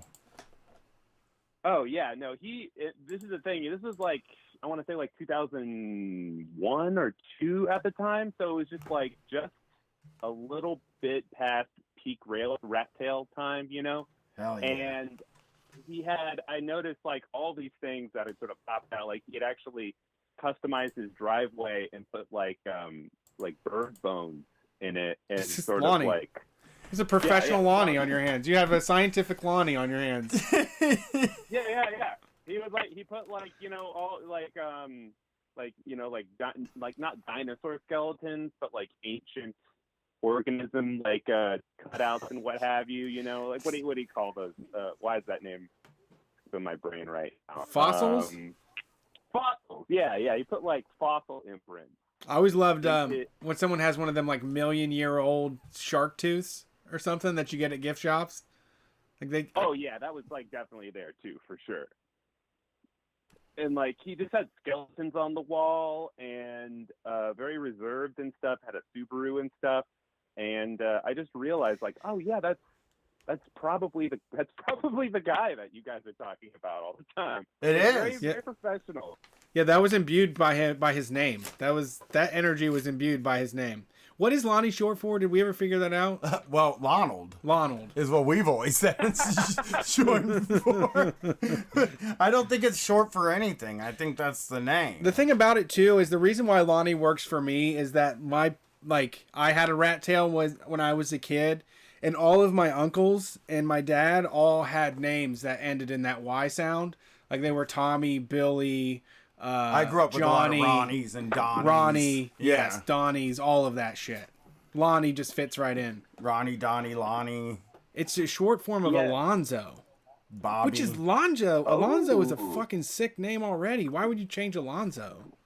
I don't know. Lonnie's a sick name. I would go by Zoe. I would just go by Zoe probably if I was a young Alonzo. Yeah, you don't really get to pick what you go by though. That's true. In that way, like your parents decide what you go by, and then like that's just who you are for the rest of your life. You don't get to like you don't get to pick your nickname. If you're fucking born William, you can't be like, now you have to call me Billy until I die. You know? Why not? Yeah, Because people won't fucking do it. Your parents will. If your parents don't do it, nobody will do it. Unless, okay, like if you decide like I'm gonna cut off all ties from my life before now, then you can be Billy. If your name's William for the rest of your life. But before then, if people were calling you Bill instead of Billy or William, Yeah. that'll never go away. People still call me my nickname from high school when I see people from high school. Sure. You know what I mean? That's just the way it is. And like you have to like literally cut everybody off from behind then Yeah. in order to be Billy. That's if my name was William, I would go by Billy. Really? Like I've always thought that. Billy. I always thought like I don't know why more guys don't go by Billy. Billy. Fucking cool name, dude. Look at Billy rolling in here. I'm Billy. I could tell you as a Danny that like I've had a lot of people be like, oh, do you want Daniel or Dan? Yeah. And I've got all three from different people, but I've always gone by Danny, and I have had people be like, I mean, I'm 32, and I'd be like, oh, why don't you just go by Daniel or Dan? I was like, I don't know, because my mom fucking called me this for like literally all of my life. I'm just Danny, Danny is a funny one to me. I'm fascinated with names, by the way. Uncle Danny. Just me and Brett. But Danny is fascinating because it doesn't quite sound right when you're a kid, Danny. Like when you're like 8, Yeah. somebody calls you Danny, it doesn't sound exactly right. But as you get older, you grow into like Danny. I feel like once you get, there's like, it's perfect when you're like, when you're 32 and you're like, I'm Danny, you're like, there's youthfulness to this name. I think Danny's a name for people in their middle times, you know? I know. You're just not a Y guy. Anything with a Y is for kids. It's like saying Not me. potty. Really? It's like, I'm sorry to but here's what I'm going to say. I do think that keeping Danny is way more approachable because when someone turns 30 and they're like, I'm Daniel now and I wear a tie to work, you're like, oh, fuck, you're no fun anymore. What happened to Danny that would like, go blow up a frog with an M80? Yeah. Yeah. Go ahead, Danny. I was gonna say, Lonnie. The name Lonnie. That sounds like just sort of it doesn't have like a true base besides Alonzo. It just seems like one of those names that was permutated by the 1970s, and like nobody knows like why and how it turned out that way. Kind of like it's the name. It has the same feeling as the name like Bud or Clay. It's sort of Bud. It just exists there. But if I was named Bud, I would go by Buddy. You know? You gotta get that Y. I grew up with this kid. Why don't you go by Bri? And I can't remember his goddamn real name, but he went by Bummer. And yeah, I just hung out with him a few times. You remember Bummer, Jason? That's a fun name. Don't think so. There was a kid that we hung out with when we lived in the condos that went by Bummer, and he lived in a house off in front of the condos, but he went by Bummer. I think his dad just called him Bummer. Like, You're a bummer? yeah. Well, it's a bummer that I had a kid. You know what I mean? Bummer.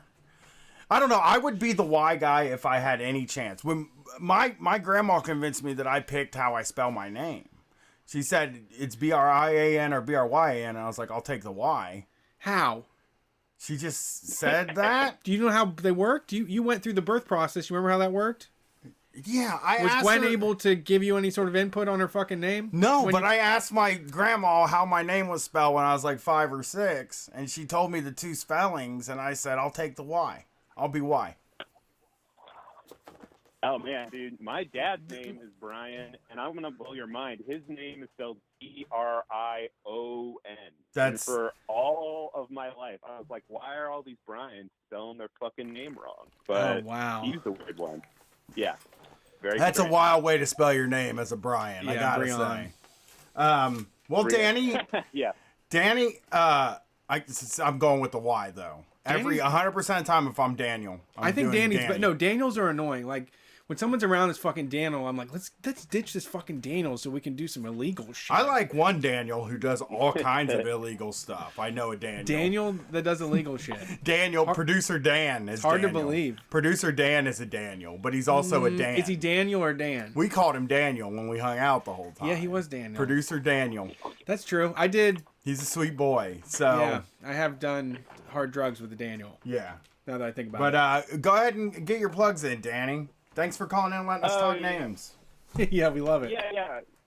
Yeah, for sure. Yeah, podcast.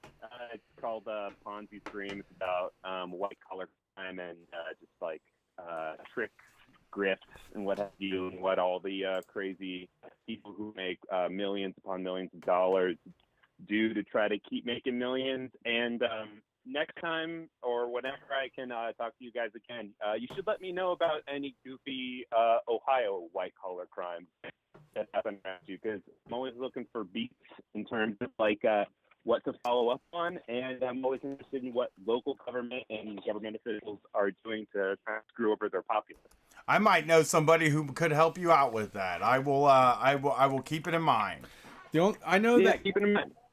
the only one I can think of is Joyce Beatty as a representative in Ohio, who basically she, as the representative for the 3rd district, she bought real estate from her husband for like a city project to make like a whole bunch of fucking money. Other than that, the only crime around here is just running an auto parts place and then you run it into the ground and then you reopen it with a different name. That's the majority of the grift that's going on here. Yeah, there is actually a surprisingly high amount of white collar crime that is basically just somebody trying to run a Ponzi scheme, ripping off their immediate family and then immediately being caught about it.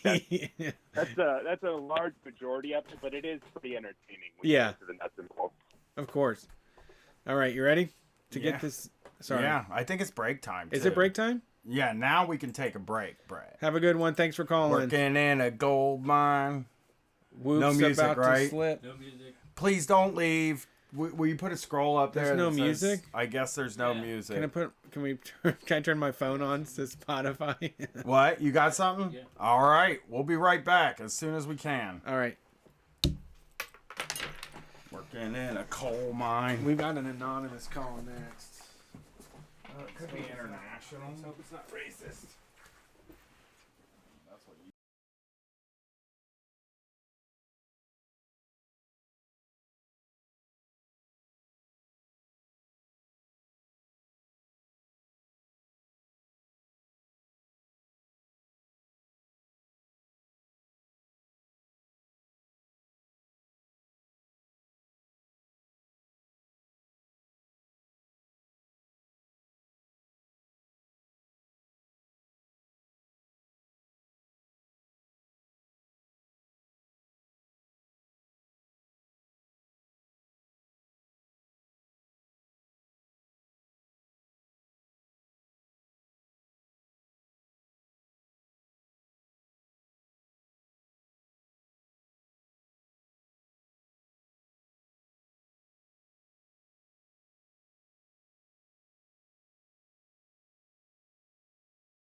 started, so that will be back next week on Street Fight Radio. It wasn't silent?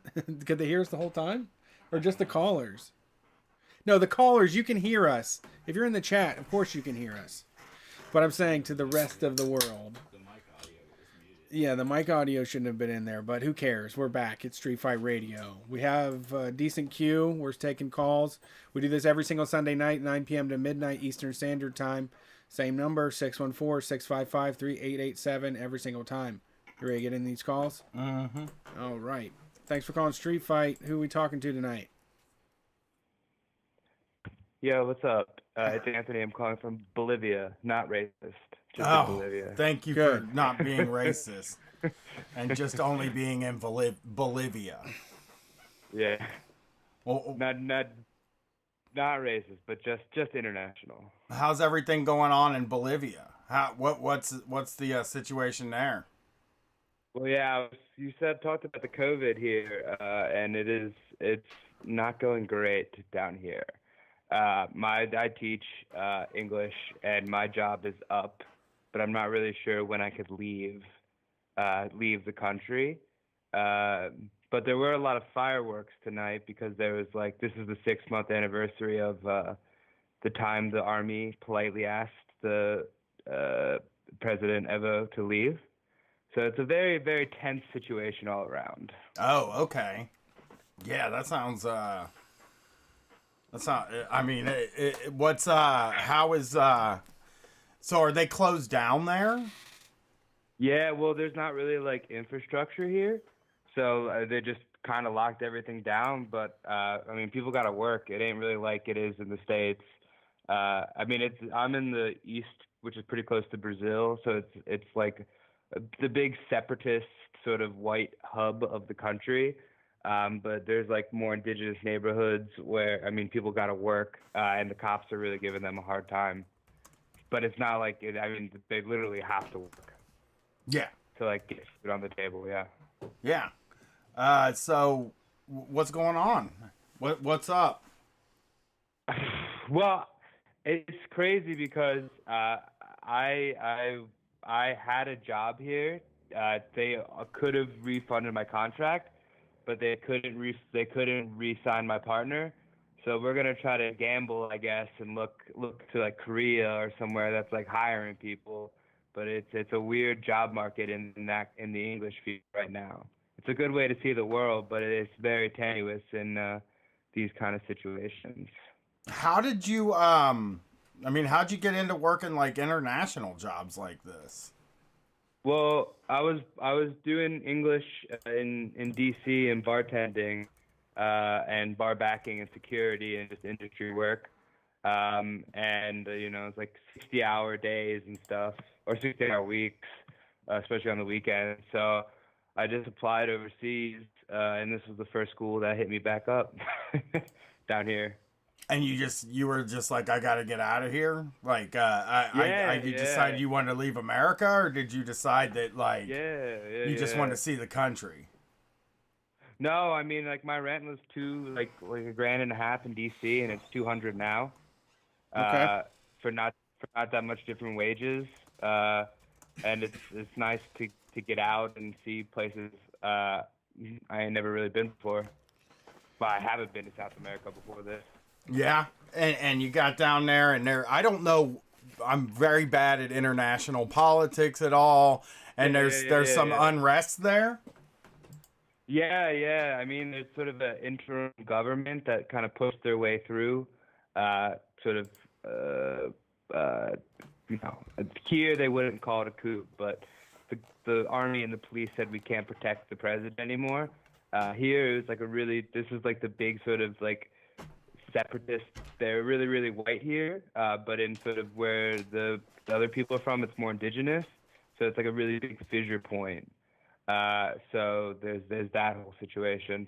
So, but now this is just sort of letting the government get away with stuff, kind of back home, I guess. I don't know. I haven't been home in a couple years, but it's sort of a weird inverse mirror too, especially because we're next to Brazil, which is doing the same thing that the States are doing, which is kind of crazy about it. Just ignoring it. I mean, in the States, they're Yeah. ignoring it and pretending like it's not a Yeah, big deal. No, there was a funny thing where the president of Brazil, he went jet skiing, and I had a barbecue, and everyone was calling it like the death ski, those kind of things. Okay. It's like a whole other level down there. I think it's more of a pun in Portuguese, but it still kind of holds water, I guess. Yeah. I mean, are you nervous? Are you nervous? You don't know when you can get out of the country at all? No. Can you come back no, here? I mean, there's repatriation fights, but they're like the thing that you don't really talk about that is there's a lot of money to get repatriated. It's not like the military sending down like a C-130. It's like a private flight, so it's like $2,000 or $3,000. So if I wanted to leave. So you can't even get back to the United States. No time soon. But I also don't have a job either, because the school had to close down a bunch of positions. Oh, goodness! I feel for you. Are there jobs you can do there that exist now? I mean, not really. I'm teaching online on my computer, but soon my visa is up. But I mean, I don't think anyone's gonna care that much. There's other stuff to fry. But it's sort of a weird, tenuous situation. And I have friends who do this job who are like locked down really hard in China or like in the Middle East and places. And it's sort of like the double precariousness because there's this, and then like even if we want to get home, it's probably not even a good idea to go home right now. Yeah, I don't really know. I mean, it is. I mean, they're opening stuff back up here, and we don't know what's going to happen when that's over. I mean, I think that's one of the things is like we have this extra layer of comfort because richest country in the world sort of thing. But it seems like, you know, there's been kind of a leveling out with COVID where like America's dealing with it worse than most other places. Or as bad as other places, that it's like, who even knows where safe to be right now? Korea, maybe? Yeah, that's what I was thinking. Because then you get a free for those jobs. They give you a free apartment and a free flight to get out there. Yeah, Korea and China. Korea and China seem like the places to me. And Japan seems like they're doing a pretty good job with it too. Vietnam's number one. Yeah, Vietnam. Yeah, maybe try to get a job in Vietnam. Yeah, Vietnam is hiring like crazy. If anyone is interested. Yeah, that's what I would do. I'd be on my way to Vietnam. But so you can teach English without knowing the native language? Yeah, it's actually better because you kind of have to like use really beginner words to kind of get down to their level. I mean, I know Spanish, but it's like Chinese students and stuff, and you really gotta like it's better for them if you don't know it because they can't cheat. Okay. Yeah, because you can say like door and then point to the door, and then they know like, oh, that's a door. You're gonna say like puerta, and then like, they think of it in Spanish, not in English or whatever language, right? Right. Okay. Yeah. So it's why like the intensive ones that you do, like the best way like is to just get dropped off somewhere. That's what they always say about a language. You just roll into town, don't speak the language, and make everybody learn it. learn what you're saying. Yeah, if you talk to like people's parents, like first generation people, like, yeah, my dad came here to the States from Pakistan and opened a store, and my mom still doesn't know English. Like my grandma never learned a lick of English. That's hilarious. And then everyone else just gotta learn it. Yeah, she's like, no, I don't. I can talk to the people I need to. Yeah, exactly. I mean, it's New York, so like, why would you never need to? She never spoke anything other than Italian. Wow. That is actually. I mean, that's the thing that makes me the most nervous about traveling abroad. Right? Is like not knowing the language. Yeah. Makes me feel a little more confident. Oh yeah, it's definitely. I mean, it's different though when you live here than on vacation though. Because, I mean, when you live here, you can just go to the stores, and that's pretty easy. You don't really need to – it's not like you're not really asking for too many services. So you can kind of handle it. I mean, the banking and stuff can be a bit confusing. I didn't know Spanish at all when I came here. But when you're living somewhere, it's kind of different because it's not like you're asking for too much kind of stuff. Mm-hmm. Yeah. Yeah. You kind of go from place. But okay, I know you kind of you look at like the receipts and like the computer screens with the checkout and stuff on the grocery store, and it's all in the groceries and stuff here. You actually pay with American dollars. I don't really know why. So it's not too much different. Rather like than kind of like a sort of Latino area in the States. Sure. Interesting. Yeah. Well, good luck out Yeah. there. Keep us posted. We hope you're okay. Yeah. I mean, there's definitely worse, but I just want to call in and say, like, yeah, there's places where, like, there definitely isn't the sort of, like, people are dropping dead because the government is not taking care of them. It's not too much different in other places of the world. Yeah. And it's awful. Yeah. Well, thanks for calling in. And yeah, thanks, guys. Have a good night. Yeah. Peace. Good luck. Yeah, never considered moving out of the country. Not a single fucking time. Really? I just never even thought about it. Yeah, too scary for me. Too scary.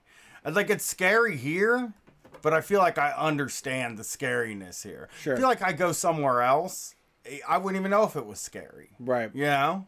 Like, is this scary? Right. Is it what's You know? normal? What's the Am I supposed to be like, Am I in trouble right now? If you were in like Japan or something while this is happening, you wouldn't know how freaked to be. Yeah. Like, here we know. Like, okay, so the president's saying it's not that big of a deal. Rich people are going to Iowa and hiding on fucking farms. This is a problem. Yeah. I know to be scared. Right. You know?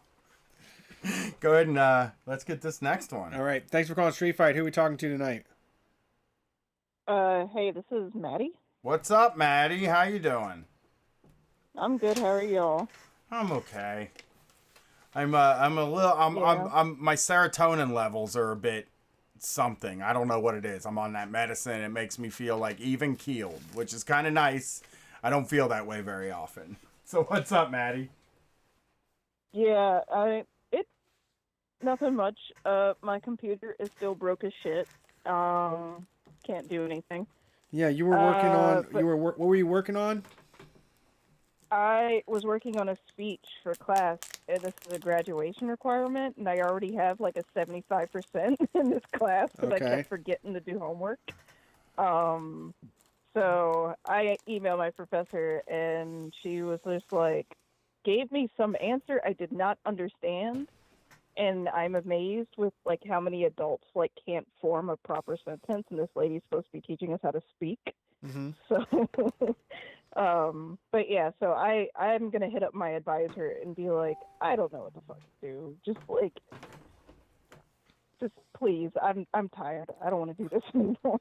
Yeah, But that's rough. But yeah, I'm just, I don't know.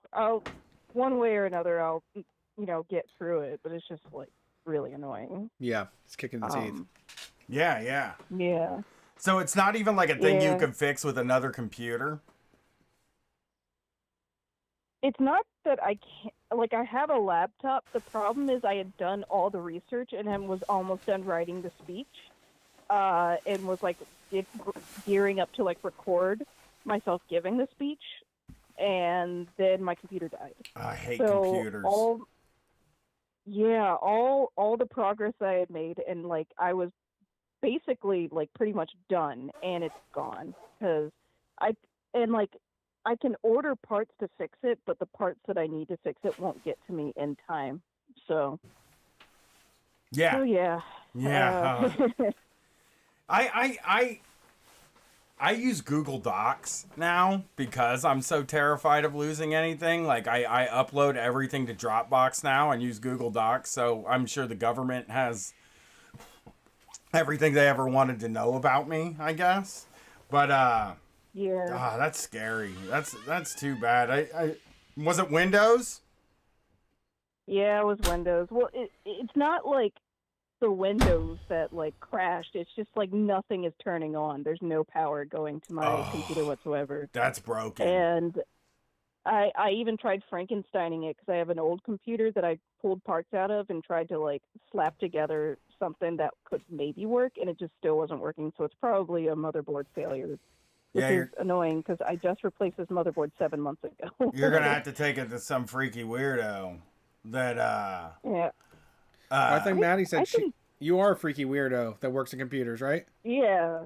Yeah, I'm a freaky weirdo computer person. I can do it myself. I'm just like annoyed because this couldn't have waited one more week. yeah, You couldn't have just held out for one more week, but yeah, it's fine. I'll get it.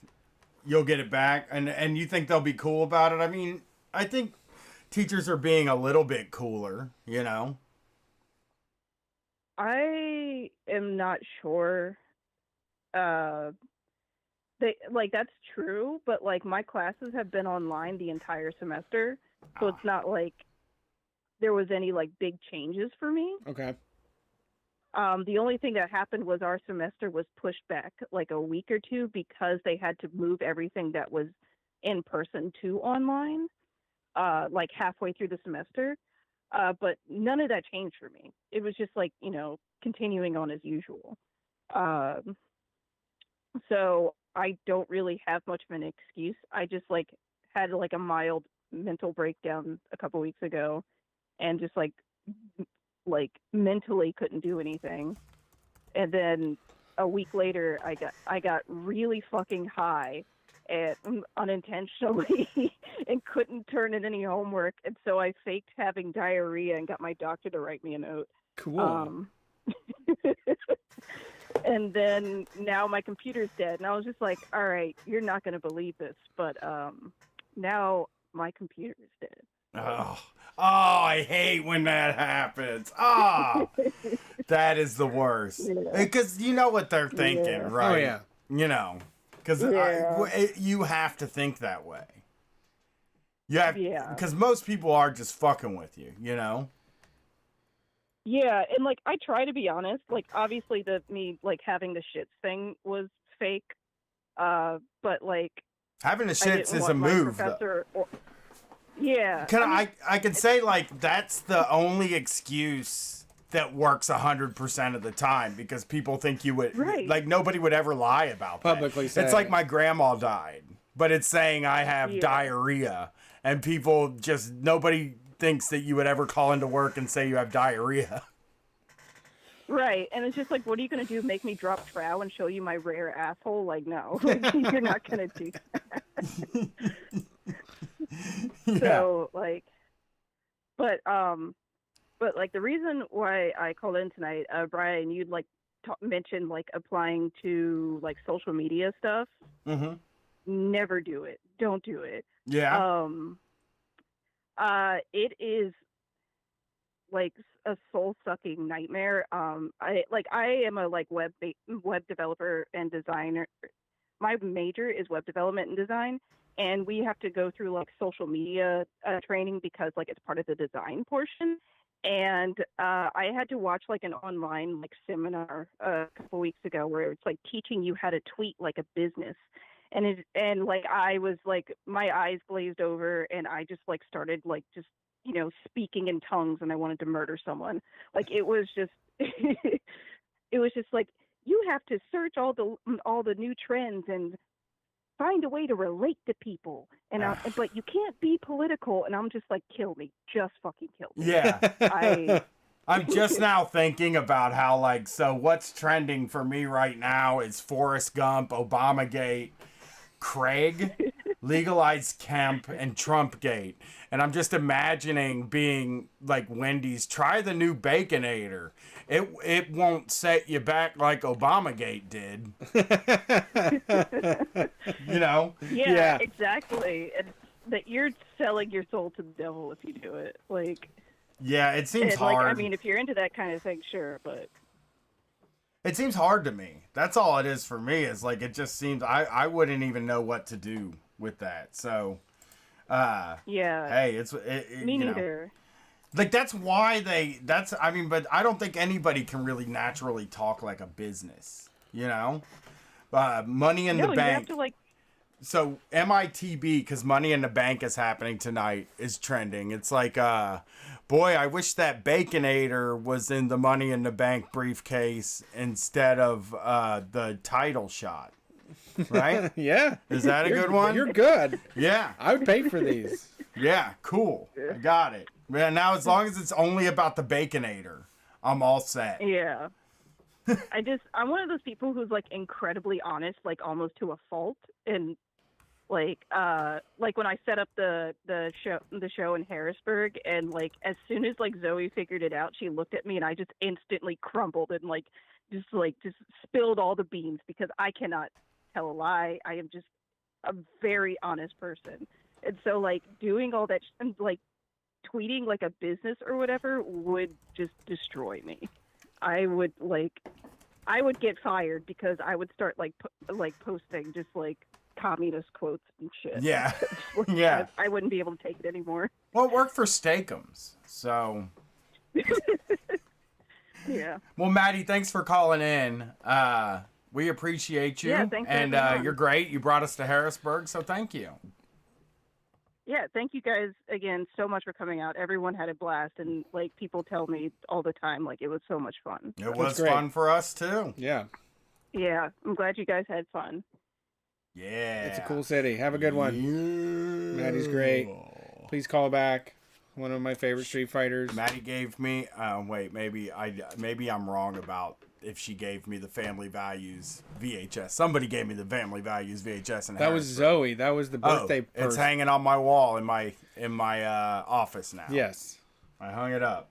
Family Values 98 VHS. All right. Thanks for calling Street Fight. Who are we talking to tonight? Hey, what's going on, guys? I'd like to remain anonymous because I'm talking about my job, and I want to say thank you for taking the call. Thanks for answering my chat message. How you guys doing? Not a problem. We're pretty good. How are you? What's going on at work? Going to lay it out to y'all right now. I work for Guitar Center, and if you haven't seen the news recently, Guitar Center is in trouble, like a lot of other brick and mortars. There was reports that came out in Bloomberg of emergency meetings when the shutdowns happened in the beginning of April and March, beginning of April, that the company is in billions of dollars, like about $1.5 billion in debt. Oh. It missed loan payments and is going to be up for debt restructuring, which is it's going to be the third time in 10 years What? that this has happened. Yes. Interestingly enough, it was sold to Bain Capital by the original. Oh, you're fucked. You're fucked. No. You don't got a job. No. Hang on. This was back in 2005. Okay. And Bain went down and was absorbed by Ares Management. And since then, it has been basically a lot of liquidity trading back and forth for the debt. The company itself, as far as working there, I mean, it's brutal, just like a lot of other brick and mortar retail prior to COVID. Skeleton crews. They run a sales per hour commission system that it just punishes you if you work more. Playing with benefits, low wages, slicing staff, especially in operations, and yet expecting the storefront as well as the distribution center to be omni-channels for .com as well as in-store brick and mortar purchases. Jeez, you've heard a lot of put on emails. one person. So the what's happening now with COVID, so majority of the staff was furloughed. Now, we all know, I won't say where I'm at, but I am in one of the states where they are fucking us on unemployment. And basically playing the game of, well, you're technically open, so go to work. Is Guitar Center open? Where I am, yes. And it depends on where you're at in the country. They are providing gloves. They are providing masks. They're providing cleaning supplies, hand sanitation. They're only running limited hours. They are limiting the amount of people that come into the stores, so there is a little bit of that. They haven't installed the screens yet, like they said they were going to, the plastic shields. Yeah. They basically laid off half the store staff in a majority of these locations that have reopened. And just from talking with my coworkers that made it, they're pretty much fired. But they're keeping everyone on this weird layoff because maybe it gets better, maybe it doesn't. They're not getting paid during layoff? It's like a furlough thing? It's a furlough thing. They did cover us for the 10 shifts for when it started. And then after that, it's your own vacation time, sick time. But again, with the unemployment situation, it's happening in a lot of these states across the nation. It doesn't matter.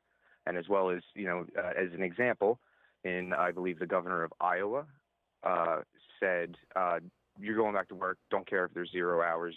If anyone leaves because you're not happy with what's going on, it's considered a voluntary quit." Right. Guitar Center offers a quote voluntary furlough if you're one of the lucky that that gets sent back in via the Hunger Games and don't like it. You can leave. You're not fired, and they don't treat it as being quit, but you're in a limbo, and good luck getting your UEI based on it. It's pretty bad. I saw someone get arrested because you have to have a mask to come into the store. Excuse me, that's the other policy, obviously. And of course, there's been people that do not like that policy one bit. And like I said, I've heard on other shows in the whole bread tube world, Michael Brooks said it best. The only time a cop should be going up to somebody is to give them a mask and not beat the shit out of them or arrest them. Yeah. That's like what we said about the taillight issue. I mean, the cops should just roll up and replace your fucking taillight bulb. The creating an arrest out of it is not ideal. Right, and again, it's just it's stress. It's already shitty, and you hear me clicking my cigarette lighter here. Don't mind me taking a pull. But yeah, this is pretty bad. And the way that we're all getting already with how our pay structures are set up with this reduced hours, and then even just getting swamped and overloaded, like even with the new precautions, like it's hard. It's been hard to do the job before this. It's even double hard to do this job. And honestly, we're being treated. We tell folks, look, what do y'all want? This is. I'm sorry to say this, but you can't really come in and browse. Like this isn't it. You kind of have to be like, yo, this is what I need, and I'm gonna go home with it right now in 20 minutes. But people are coming out and they're using us as like the quarantine cabin fever breakers. Yeah. And and I just plead to say to folks, like, we'll curbside, you can pick it up later. Like, the last place you want to be in a pandemic is open to the public retail store that you're encouraged to go touch things. Yeah. Yeah, I know. Going in, you really gotta try this $3,000 guitar, how it plays "Smoke on the Water." You gotta give it a try. Let me run through. Talent levels aside, I hear the wanks. I hear the wanking all day, but hey, when I was a kid, man. I've been in and out of this business since I was a teenager. Yeah. And like, it's really shitty in the sense because for a lot of musicians, a lot of artists, despite what is, the 90s was cash, baby. Cash was just flying in everyone's pockets back in the 90s with the industry, but with the .coms and with how everything got Walmartized, as we call it, it wrecked a lot of career opportunities. But still, with what's there now, this is going to suck for a lot of musicians and a lot of artists out there because it is the one job that we can be our fucking selves at and be in our industry in. And at least keep a foot. I had plenty of stuff lined up before the shutdown. My books was starting to get filled and gone now, and can't get unemployment. And my band wasn't big enough to be considered a small business to go get to any PPP type shit or anything like that. Right. So it's gonna be like rough in that regard. Like, don't be surprised if Guitar Center's gone. Because I doubt they're going to go a Chapter 11. I think it has to go 7 this time because $3 million in cash on hand, and this has been reported in the news. $3 million cash on hand and this $1 billion debt, and they're missing payments. They skipped paying some of the vendors. So yeah, don't be surprised it disappears. Some people will be happy about that, but I don't know what would replace it. I don't know if there's enough mom and pops that are going to be able to spring up, and especially in this economic contraction, who the fuck is going to get a capital investment loan? And on top of that, Fender and Gibson and all these other big names and so forth and so on, they have been so used to dealing with Guitar Center bulk buying the shit out of them. That's why you just see like tons of Fender guitars, tons of Gibson guitars and Epiphones in these stores. Good example, quick story. You don't see Mesa Boogie amps in Guitar Center anymore because Guitar Center want the Mesa to try and push them to foreign labor to do mass production overseas, saying, yo, you need to give us X amount of triple rectifiers at this price. And Mesa said, fuck you. We do this handmade style in California. Right. That's how we do it. There's a 3-year waiting list on a brand new triple rectifier head, so that's why you don't, and that's what Guitar Center did to the industry. Trent Reznor did a documentary on this. He went on 10 minutes in the same way I am about how GC wrecked a lot of these product designs and R&D. But that's the thing. It's who's going to sell Fenders? No, they're not going to go to a mom and pop. Be like, yeah, we'll cut you in the same way we did Guitar Center. Right. Yeah. Gibson Guitars is $50 million in the hole. They've already been in trouble when the feds went and raided their building 10 years ago for the bad wood. Yeah, I and remember that. They've been in trouble ever since. Gibson may disappear.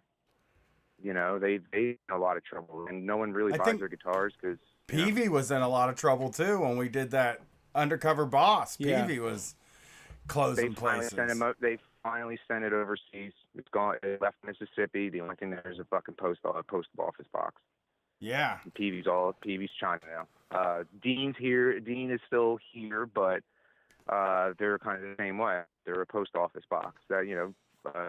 Randall, all the Pantera shit, that was here in that was all in the South. That's all overseas now. Well, I hope it looks up. I mean, I don't know how. Like, is Guitar Center run by Sweetwater? No. No, they are separate. Are they competitors? Absolutely. Yeah. When you search Guitar Center, Sweetwater is the first result, which is because they pay for that ad. Yeah. To fuck with GC. GC's partner online is Musician's Friend. I tried to buy some stuff from them. Very hard. But if I could just leave on this because I'd like so other callers could get it. First, thank you guys for this platform. Sorry to be like all talky and taking this space. I just wanted to get this out. But if there's anyone else from Guitar Center that's listening to this, start talking with your fucking coworkers and start fucking organizing. Yeah. Because it's only going to get fucking worse. Okay? If everybody think it was bad before this, your sales per hours are tanking right now, and they're not going to compensate us for it. They're not. So you need to start organizing, and you need to talk to the folks that have been furloughed, and you need to tell them not to cross the fucking line and don't make that call. Yeah. Shut these stores down. Shut these fucking stores down. Yeah, I like that. There's fire in that. Well, thanks for calling in. Yeah, we appreciate Thanks it. Again. Great Thanks call. again, guys. Thank you. Yeah, I loved it. You too. That was fascinating. I love hearing stuff when somebody just goes off. It's like, that's why there's a 3-year fucking wait on whatever he said. A Mesa Boogie triple rectifier. Right. I don't know what that means, but now I'm like in. I'm like, whoa, We need that to is get a big fucking deal. one of these Mesa Boogie Yeah. triple rectifiers. I'd like to have a couple of those around. Sounds like Yeah. a Birkin bag. Yeah. So, and also I love the backstories, just the quick catching up of like all those famous guitar brands from Rolling Stone magazine. Like they've bought out by venture capital, gutted. This is what they're doing now. This is how Guitar Center is fucking with the way the guitars are made. Oh, it's sad. It sucks. Yeah. That's why people don't play guitar anymore. There aren't any.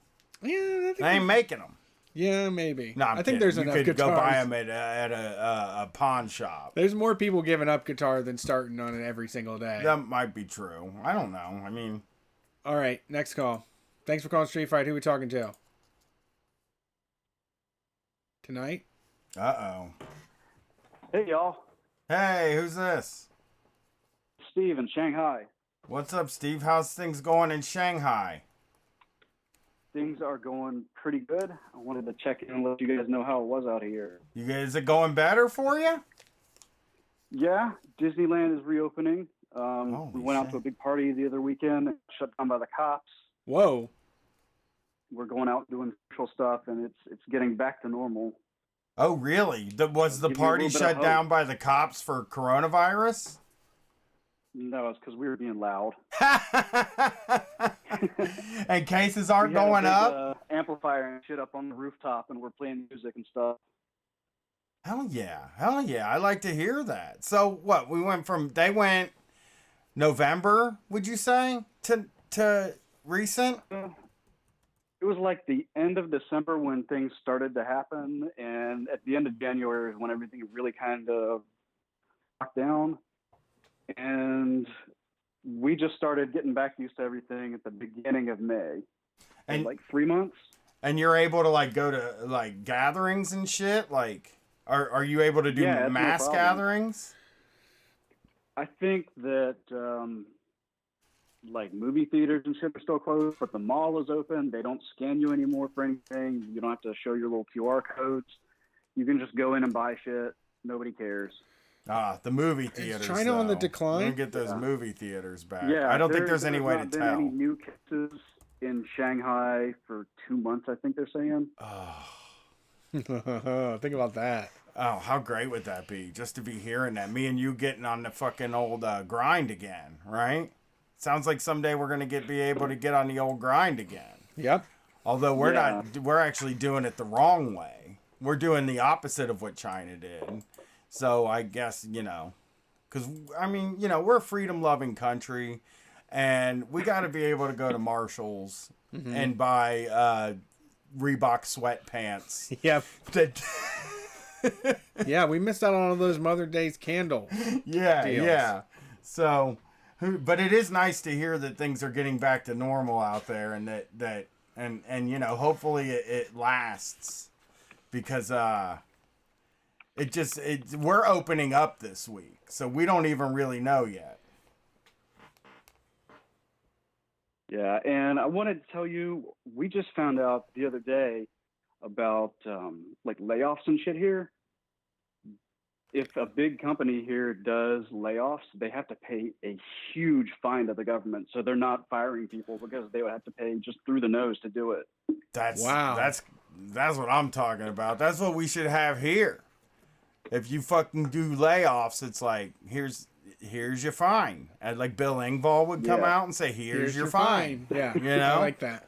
Yeah, here's your fine. They would have to play that. The cop would be like, all right, in order for this to be official, you have to listen to this. Yeah, and then Bill Engvall shows up. Here's Well, it's good to hear that you're getting back to normal and that you got the cops called on you for partying too hard. I like to hear that.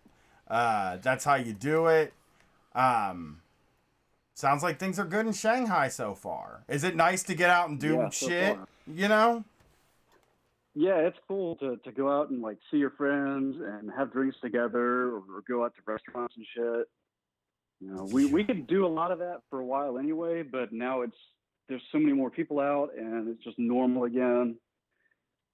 Oh, sounds like the a only dream. thing is we still can't leave the country if we wanted to. Yeah, I don't think that's probably going to be an And issue. We don't really want to. Yeah, I wouldn't leave right now. Hey, can I ask? In your opinion, do you think that they're being honest about their numbers? I think they're fudging the numbers some, but not as bad as like all the weirdo conspiracy theorist dudes think. At first they kind of covered everything up, and then it got out, and they're like, well, shit, we gotta fess up to this. Okay. And once it got big, they started putting on trackers on the internet, and you could see like nearby cases and stuff like that, and all the contact tracing. So I think they're being a lot more upfront about it now than at the very beginning, and way more upfront than like the States or some other countries are being. How does the contact tracing work? Is that an app that they put on your phone, or they just automatically have that info? There's like 2 apps that everybody uses no matter what. It's Alipay and WeChat, and it's just basically it ties in with your bank account. It's how you pay for shit anywhere. Okay. And they use like GPS tracking to see if you've been near somebody that's been exposed. Okay. And you get a little QR code. It's green if you're good. It's yellow if like you've been near other people who have been through quarantine and have recovered. And if you've been exposed to somebody that definitely has it and you need to go into quarantine, it turns red, and then you just can't go anywhere and they lock you up. Well, Like, they'll put I you would in do a that. hotel. Yeah, Oh. I mean, it's what needs to happen. They'll put you in a hotel, or if it's not a high risk, I think you can quarantine at home. That's great. Nothing's really happened here because there's just no cases in Shanghai now.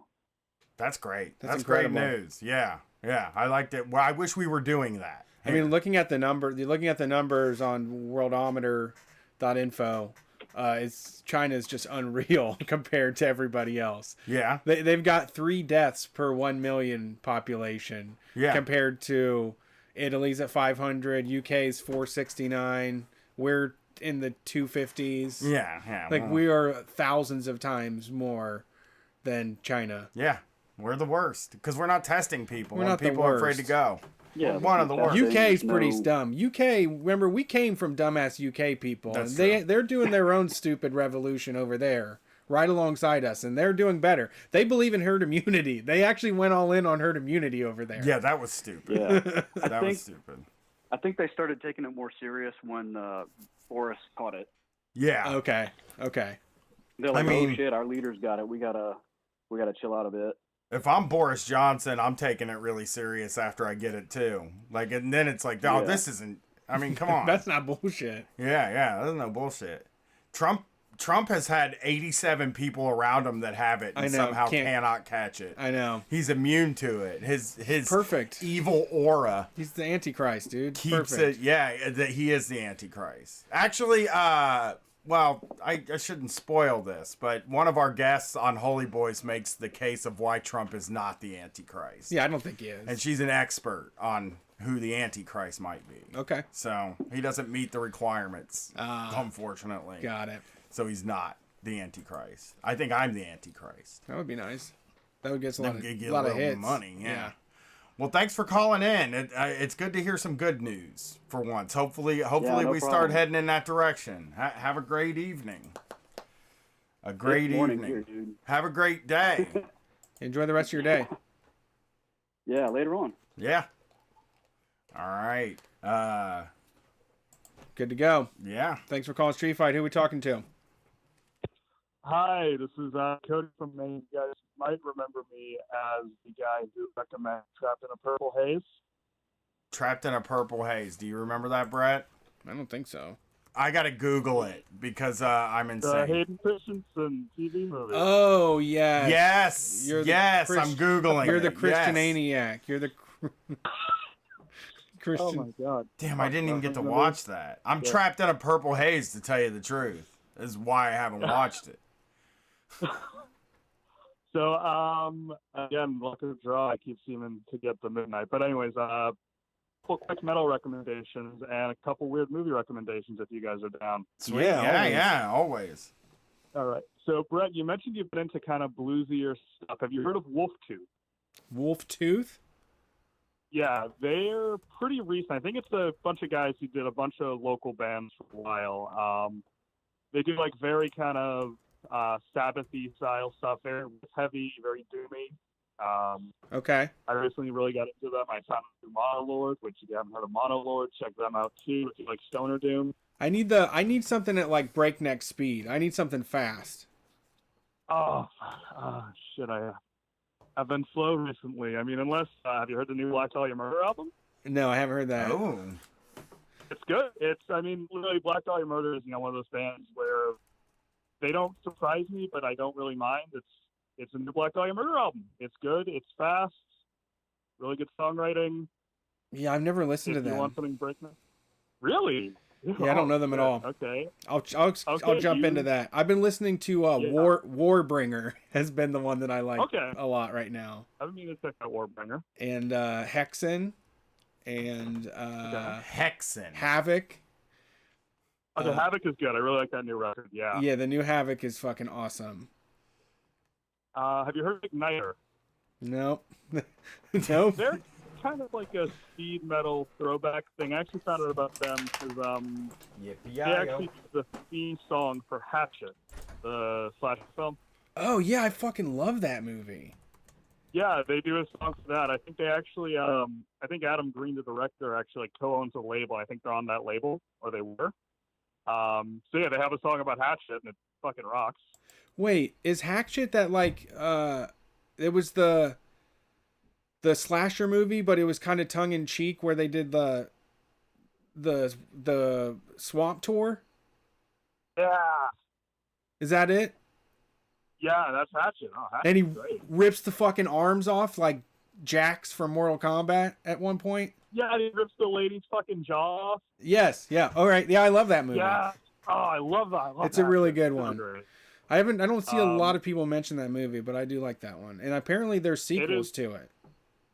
Yeah, the sequels are mixed. I actually haven't seen all of them yet, so I should probably do that. All right. If you do like that, what I would recommend from Adam Green is Digging Up the Marrow, which is a mockumentary he did, where he meets a guy played by Ray Wise who pretty much tells him, like, I have monsters in my backyard, and I can prove they're real. And it's a really weird movie.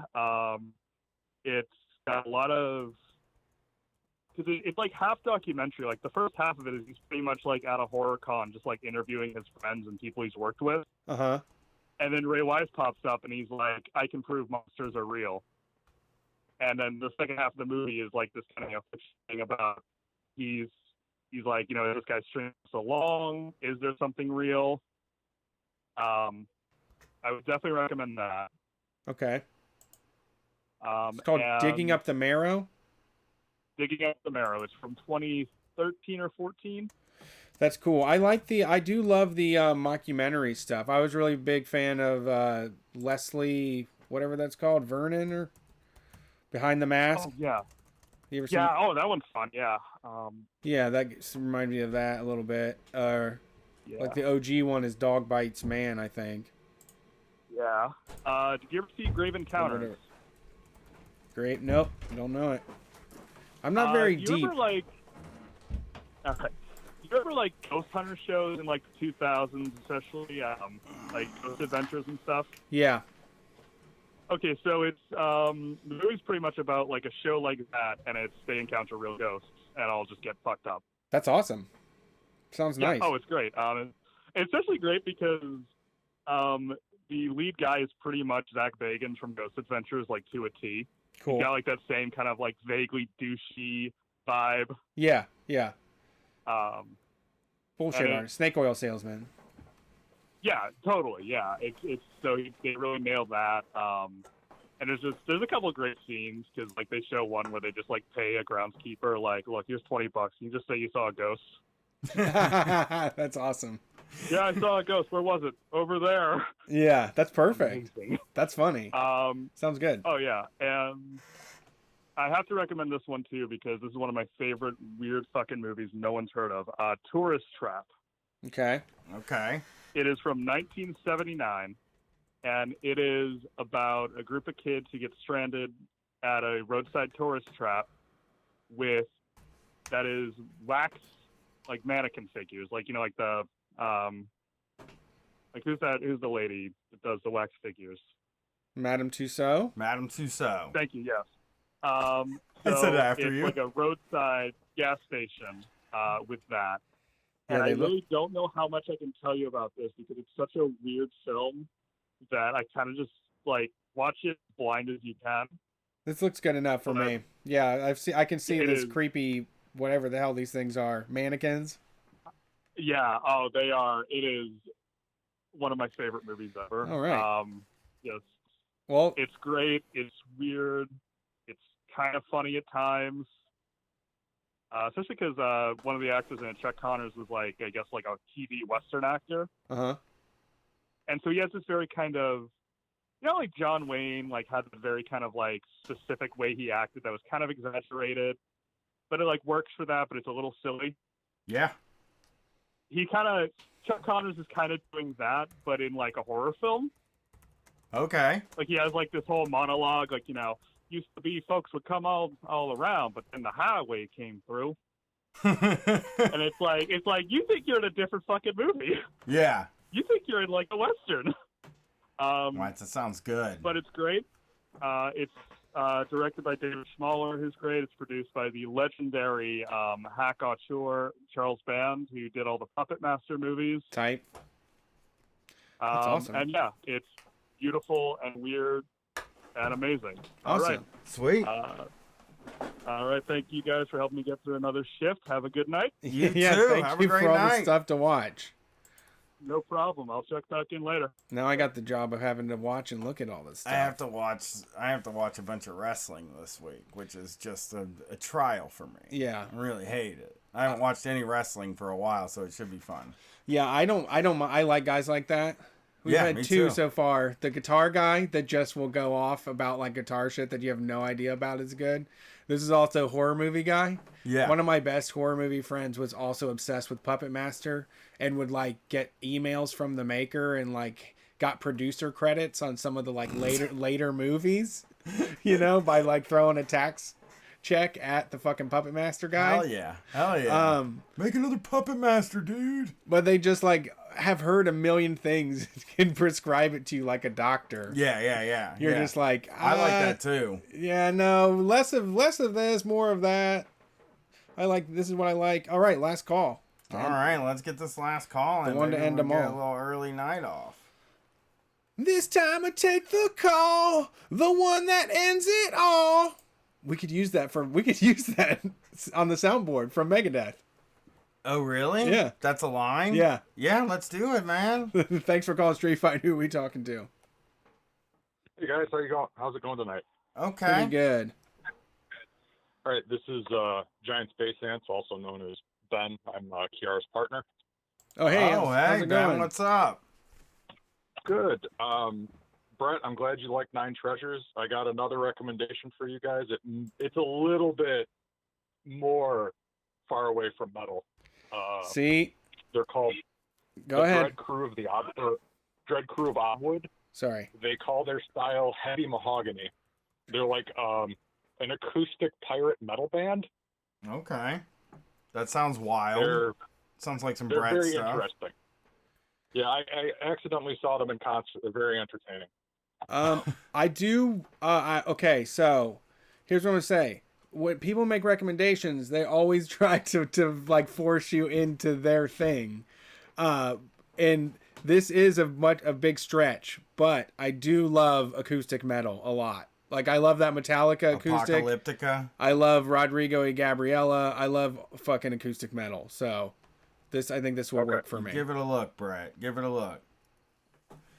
Well, All right. Brian, you said you're on Seroquel now? Yeah. I have a story to share. It may not apply to you. I was on Seroquel for a while, and I do like Brazilian Jiu-Jitsu and Sambo and stuff like that. Okay. I had the side effect of sweating like crazy. So much I didn't even know how much water I was losing, and I ended up in the ER. Oh, wow. On IV fluid. Yeah, I'm like trying to figure out. It might have been the kratom, and it could have been the cup of coffee I drank before I came here. But I was on this stuff called Buspar for a period of time, and I think it's sort of the same thing. And it made me sweat real bad and made me tired before I went to work, so I had to stop taking it. And I think I'm just concerned. Anything that makes me sweat more. No, I need less sweat. You need Botox in your sweat glands. I know. I sweat plenty. Trust me. Well, the funny thing that you said that is actually before we started, he was like, I'm really tired and I'm really sweaty. And I've felt like this before, so I think it's just one of those medicines that makes you tired and sweaty. I know. It's great. Oh, thank you, doctor. You've saved my life by making me tired and sweaty. Too tired to be nervous. Yeah, well, I mean, but that doesn't work. That's the idea behind the first pill they gave me, was they were like, oh, this shit, it's called hydroxyzine. This shit's just gonna bring you down. It's gonna make you tired. And it's like, well, now I'm tired and nervous. Now I'm like tired and having a panic attack. That's not what I'm shooting for, you know? I'm shooting for not having the panic attack, you know? Right. It takes a lot to slow me down. I wish you could be super really honest with these people and just be like, let me tell you something here. It takes a lot to bring a man like me down. Like, it's like I need somebody to come shoot me with a tranquilizer dart every night like I'm a bear. or something. Right.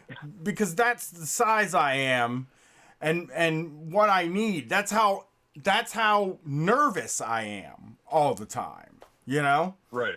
I think a lot of it, I also wonder if, like, maybe because I perform live, if they figure, like, well, this guy, he goes out in social situations, he's good in social situations, and he performs live, how bad can the anxiety be?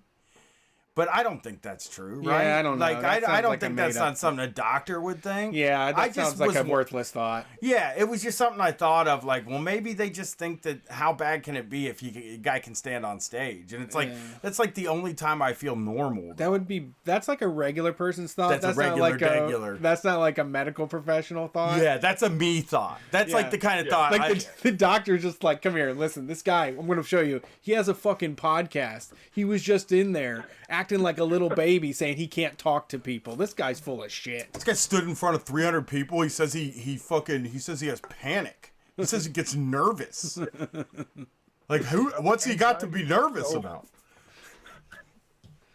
Anxiety's so context dependent. Like, on the phone with you guys right now, I am adrenalized. Like, I'm in a fight. I have felt less nervous when I was being shot at. Yeah. I mean, that's a weird thing, though, because when I got robbed, I didn't feel nervous until like an hour or two after it. Oh, it takes a while, yeah. Like, none of it freaked me out in the moment. It was the second time in my life I had a gun pulled at me, right? So, like, the second time with a gun, and I don't think I realized that I was being threatened in that moment. And then, like, 2 hours later, it was like, holy shit, that was fucking wild what just happened there. Yeah, I mean, they were just they weren't trying to kill nobody. No, for sure. You probably picked that up. You do pick that up right away when something like that happens. Well, Ben, thanks for calling in. Yeah, no problem. All right, you guys have a good night. You too, buddy. I felt like you had something else to say there. I stepped on it, and I mean, I did. I had a short landlord story to share. Oh, go ahead. Tell us your landlord story. Okay, so we live in an apartment complex that has like a whole bunch of amenities that they sell with the apartment. So they're like, oh, we've got pools. Oh, we've got a clubhouse. Oh, you've got, exercise facilities and a lake and all this shit. Yeah. So I jumped onto they set up like a social media site for the apartment that you have to be signed up for so you can pay the rent. Okay. Which is just great. So I jumped on there today to see the status of like whether we can garden or anything like that this year. And I saw people complaining about, well, are you guys going to prorate our rent because everything here is closed? Like all the incentives are closed.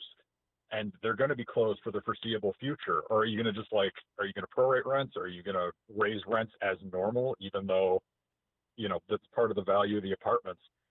And the management company is like, well, no, those aren't amenities. Those aren't things that you pay for as part of your rent. We're providing those as a kindness and a courtesy. They hold all the cards, man. Hey, you know what? You know what? You're a nice enough guy. You rent from me. I'm gonna let you use the pool. I got a couple of rowing machines in there. You can have at it too.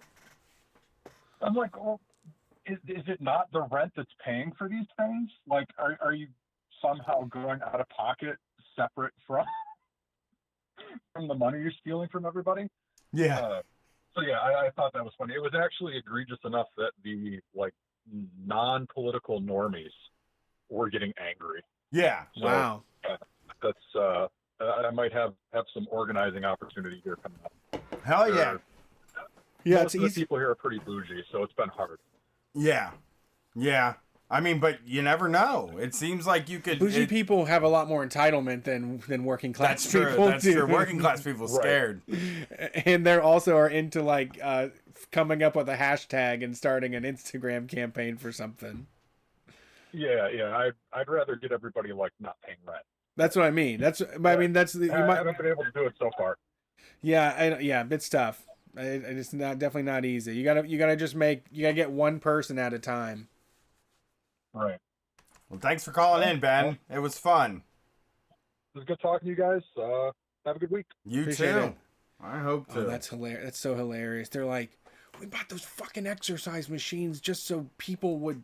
Nobody uses those things. Why the fuck? We can't give them credits for that. And it's like, but when you sold us this place, you said it was a part of our luxurious lifestyle. You said this isn't just an apartment. This is a lifestyle with all kinds of amenities. I was supposed to be eating healthier and working out and swimming regularly. As part of your rent. They probably even said as part of your rent. You know? Yeah. There's an arcade. They always say arcade, and I always think it's a video game arcade, and it's not. What is it? It's like a fucking, maybe sometimes like a pool table in a rental office where nobody would ever want to hang out. Right. You know? Yeah. I used to go break into these apartments and we used to go play pool at their place. Yeah. Nobody used it. Yeah, no. Who would? Thanks for calling Street Fight. You're the only jump-in for tonight. But they've been calling. Hey, it's Terry. Hey, what's up, Terry? How's it going? Not bad. I lived in one of those apartments too. Fake ass ad, like, yeah, we have the business center, and like, yes, the shit had like, you know, porn on it, and like broken ass printer, and like broke ass lock on the door. Like it was total bullshit. It was just to get people like dumb dumbs like me in there. Some of the that's like when we say at some of the rundown hotels. You'll go there and it'll like, you'll turn the business center computer on. It'll be like, please activate your Windows. And you go up and you're like, do you have the key for Windows? This computer isn't working. They're like, no, we haven't had that for a long time. Right. Well, I was turning away from the pandemic stuff tonight. Like, I've got an older story from a real piece of shit boss that I had once. Okay. Oh, it's good to hear. It's good memories. Yeah. Oh, yeah. So this happened about a year ago, and I have a friend that works there. So anyway, basically, long story short, is this guy stole basically a sale from me. So I was fucking, Brian, you'd like this. I was fucking selling gutters. Okay. So I know you did roofing for a while. These were total bullshit, like $25 a foot gutters. And this was a 100% commission job, sales job. Gutter guard? Were you basically doing? Was it the gutter guard gutters? Because those are good gutters. Dude, I mean, they were. It was leaf guard. Yes. Something like that. Yeah, I've seen them. Guard. The company was fucking called Rain Grain. Okay. They were a bunch of fucking yuckle chucks. But basically, so what happened was that I was in a probationary like sort of period for like my beginning sales, and like basically my boss told me numerous times that like if I was having problems, or basically I'd call him, sent me out there with the truck and ladder and fucking, you know, measure this shit. And I'd never done anything like that before. And I call him in the middle of the day. I get up to the house. This fucker's like a McMansion, right? So it is massive, and I'm there for like 7 hours total. Like I'm like measuring, calling him, not knowing what the fuck I'm doing, walk around this whole ass property, getting shit wrong. And then they had a fucking macaw. These people did, like a bird, like a big ass fucking like 3 foot tall bird in their house that would scream as I was fucking trying to go through this like stupid, like, you know, sales pitch presentation shit. And anyway, dude, first off, this company, they hired out this like sales training person named Rodney Webb. You guys can look him up. I had trouble finding stuff on him outside of this place, but these videos that I was watching, it was straight up like propaganda, like salesperson propaganda, like close, the whole thing. Here are all the psychological tales and tricks.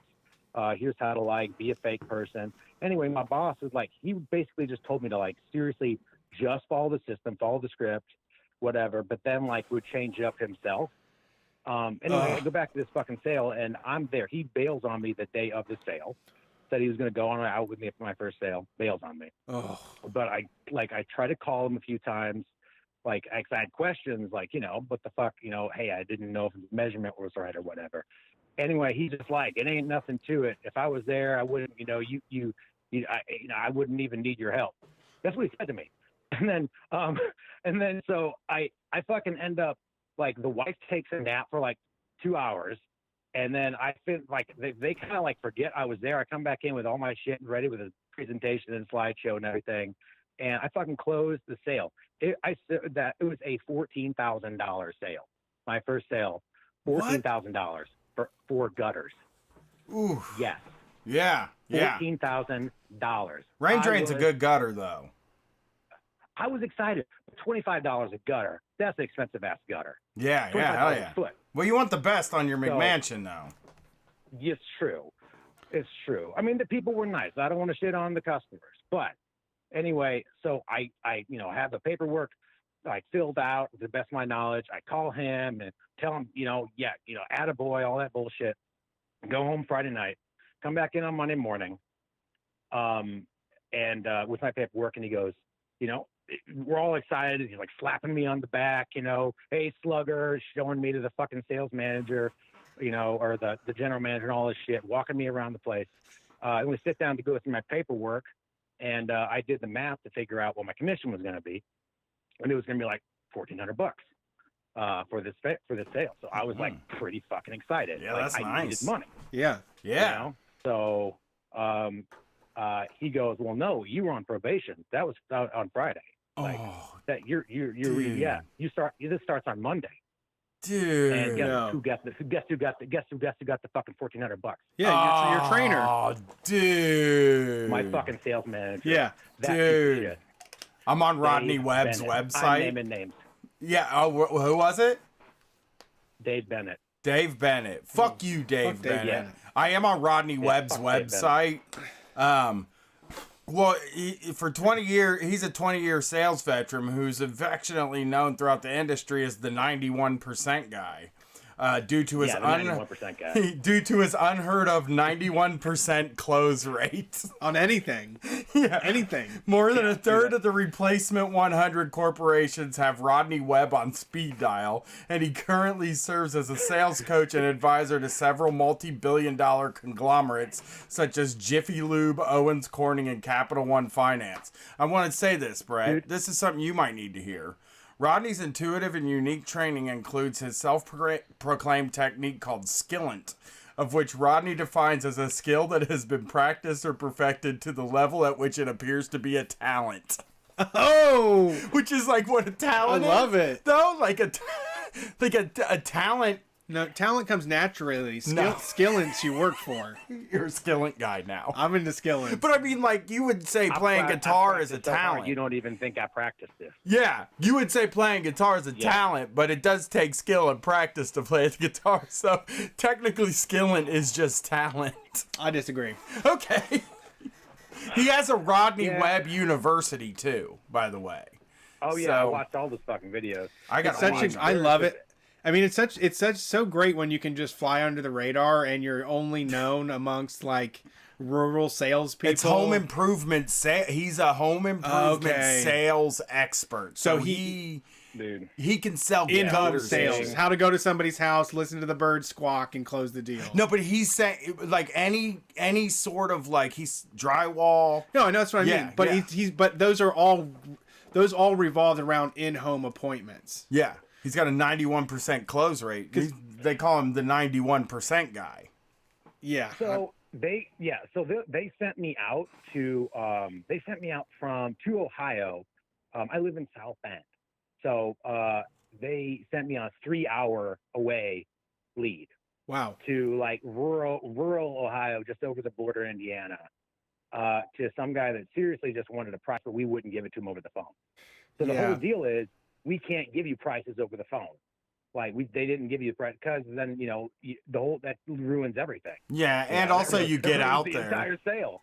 Yeah, that's true. That's true too. You tell them the price over the phone, they're like, nah, fuck it. No thanks. You want to tell them that price right to their face because that's when I feel forced to take the damn price.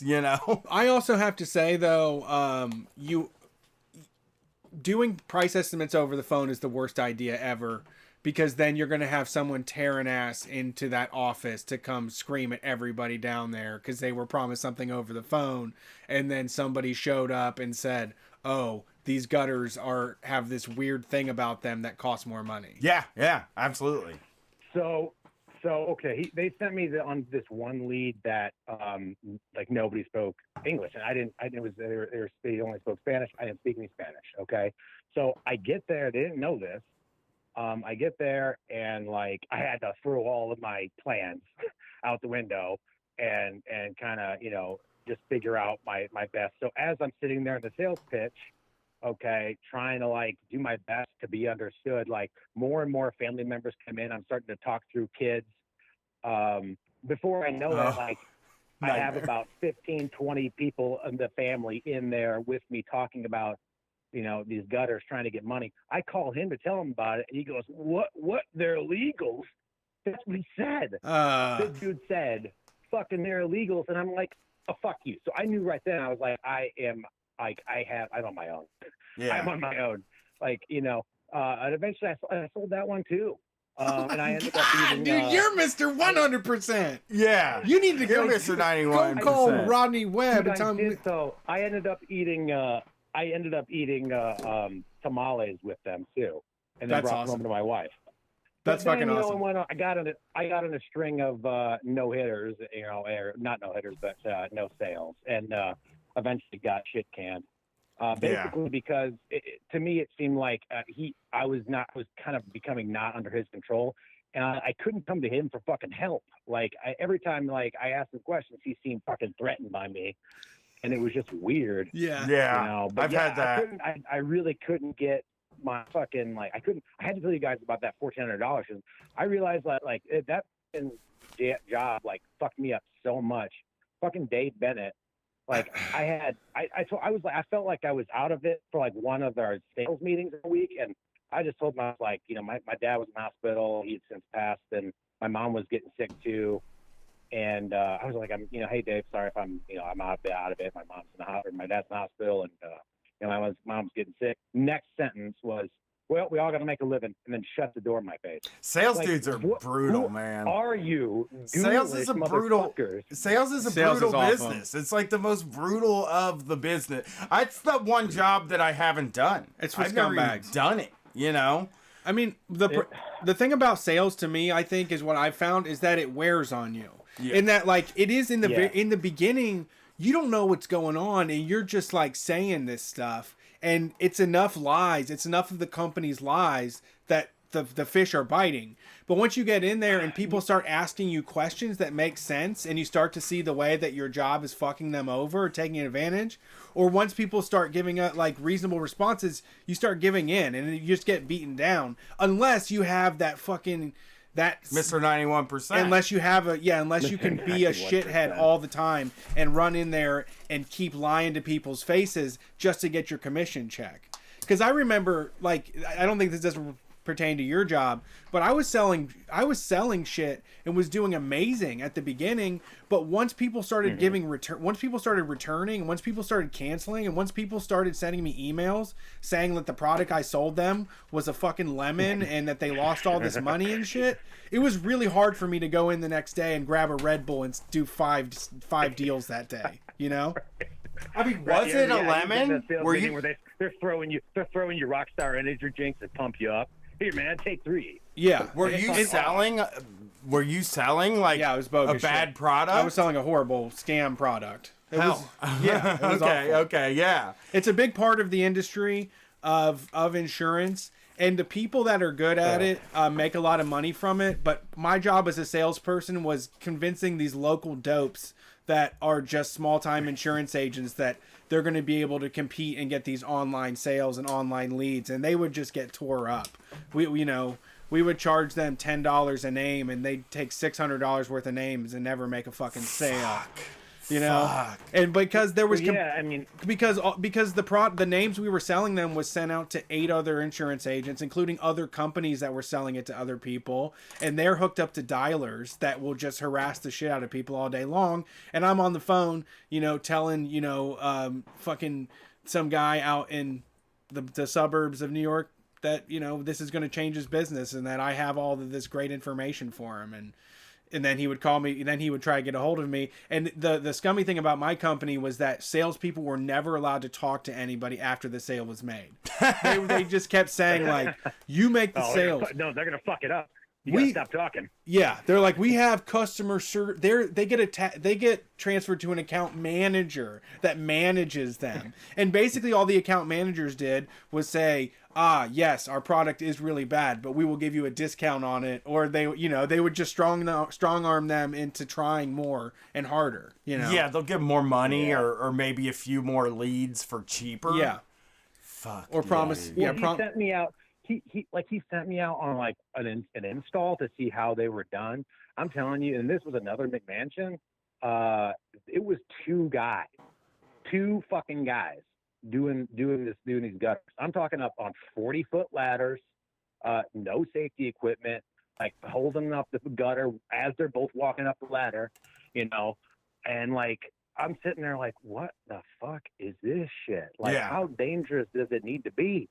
Well, especially a lot of for that amount work, of money too. A lot of that work, they find the people on like a Craigslist or something. It's like with the asphalt, like the people that do the asphalt. I'm sure it's like a pretty professional sounding business when you call to see who can do the asphalt at your in your parking lot. But then they go, find people that need $8 an hour, like right now, to get paid that day. Yeah. So that they can then install it and shit.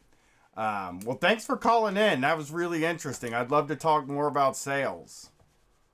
Yeah, well, it's less. It's disheartening too. Yeah, like Brett said. Yeah. You still you in sales still? Oh hell no. Well, no. Actually, right now I'm doing delivery. I kind of have like found my way into that now. So. All right. And actually, that's been not bad. Delivery sounds better than sales. Delivery is better than sales. Well, have a great night. You too, guys. You have a great evening. Peace out. We need more Bye-bye. sales callers. We need more people that do sales. Yeah, we don't do a show for sales. We do a show for sales dropout people for sure, but we need to find somebody that I do think I know of one actually. I would love to just sit and talk to a salesperson for an hour as like a thing. I would do a mini series about salespeople, to tell you the truth. I would be interested in that as well. Like we could probably, I'm sure we could find a bunch of salespeople. Yeah, because there's so many different realms of it, from like the Verizon booth at the mall to B2B stuff that's behind the scenes for shit that you've never even heard of. Yeah, let's fucking like think about that. Appointment setting is a big one too. That's like worth a lot of money. One. Yeah, that's a write your own paycheck job. They're like, I got jobs out the ass. I just need someone to set up more of them. Come make $1 million by setting up appointments for me, the best gutter hanger in the world, Mr. 92%. 91. I'm 92. This guy also BITW #BITW. He best in the world. Oh, cool. He got the patent or the trademark for #best in the world.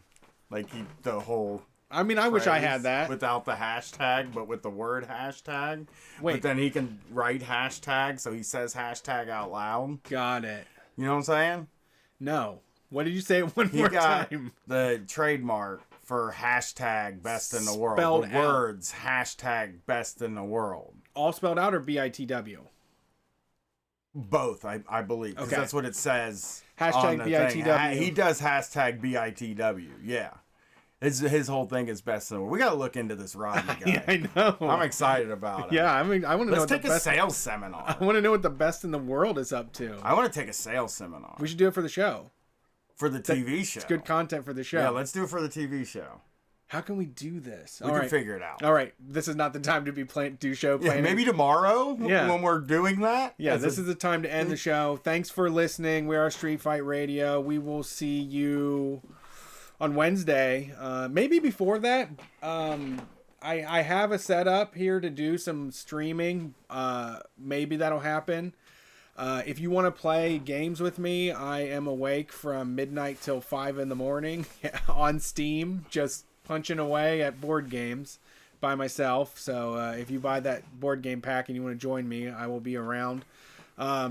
You can also find us on social media, Street Fight WCRS, on Twitch, we're Street Fight Radio. if you want more of what we do, including bonus content, we've been doing a lot. We've been doing a bonus video every single week. I think we just did there's Undercover Boss, there's a Shark Tank, all kinds of stuff coming up in the video realm. We have zines in the works right now. I just saw some new covers. We've got bonus audio. Brian's doing Holy Boys at the moment, so you can listen to some of your favorite podcasters talk about, religion in their lives and how it affected them. And also shout out to Terrence Ray from Trillbillies and Sean KB from the Antifada. They did a really good podcast called Year Zero, where they talked about some book that was really smart and made sense to me, and I didn't have to read the book, so I really appreciated that. And it was calming, It was the topic of the book was basically looking at history in like 1,000-year term and paying attention to what artisans in Genoa were going through like 100 years ago, and how little and insignificant we are all in the grand scheme of things, and finding where your place in history is. So shout out to Sean and Terrence. You did a great job. That's on the Trillbillies feed. It's called Year Zero. We are Street Fight Radio. We'll see you Wednesday night when we street fight.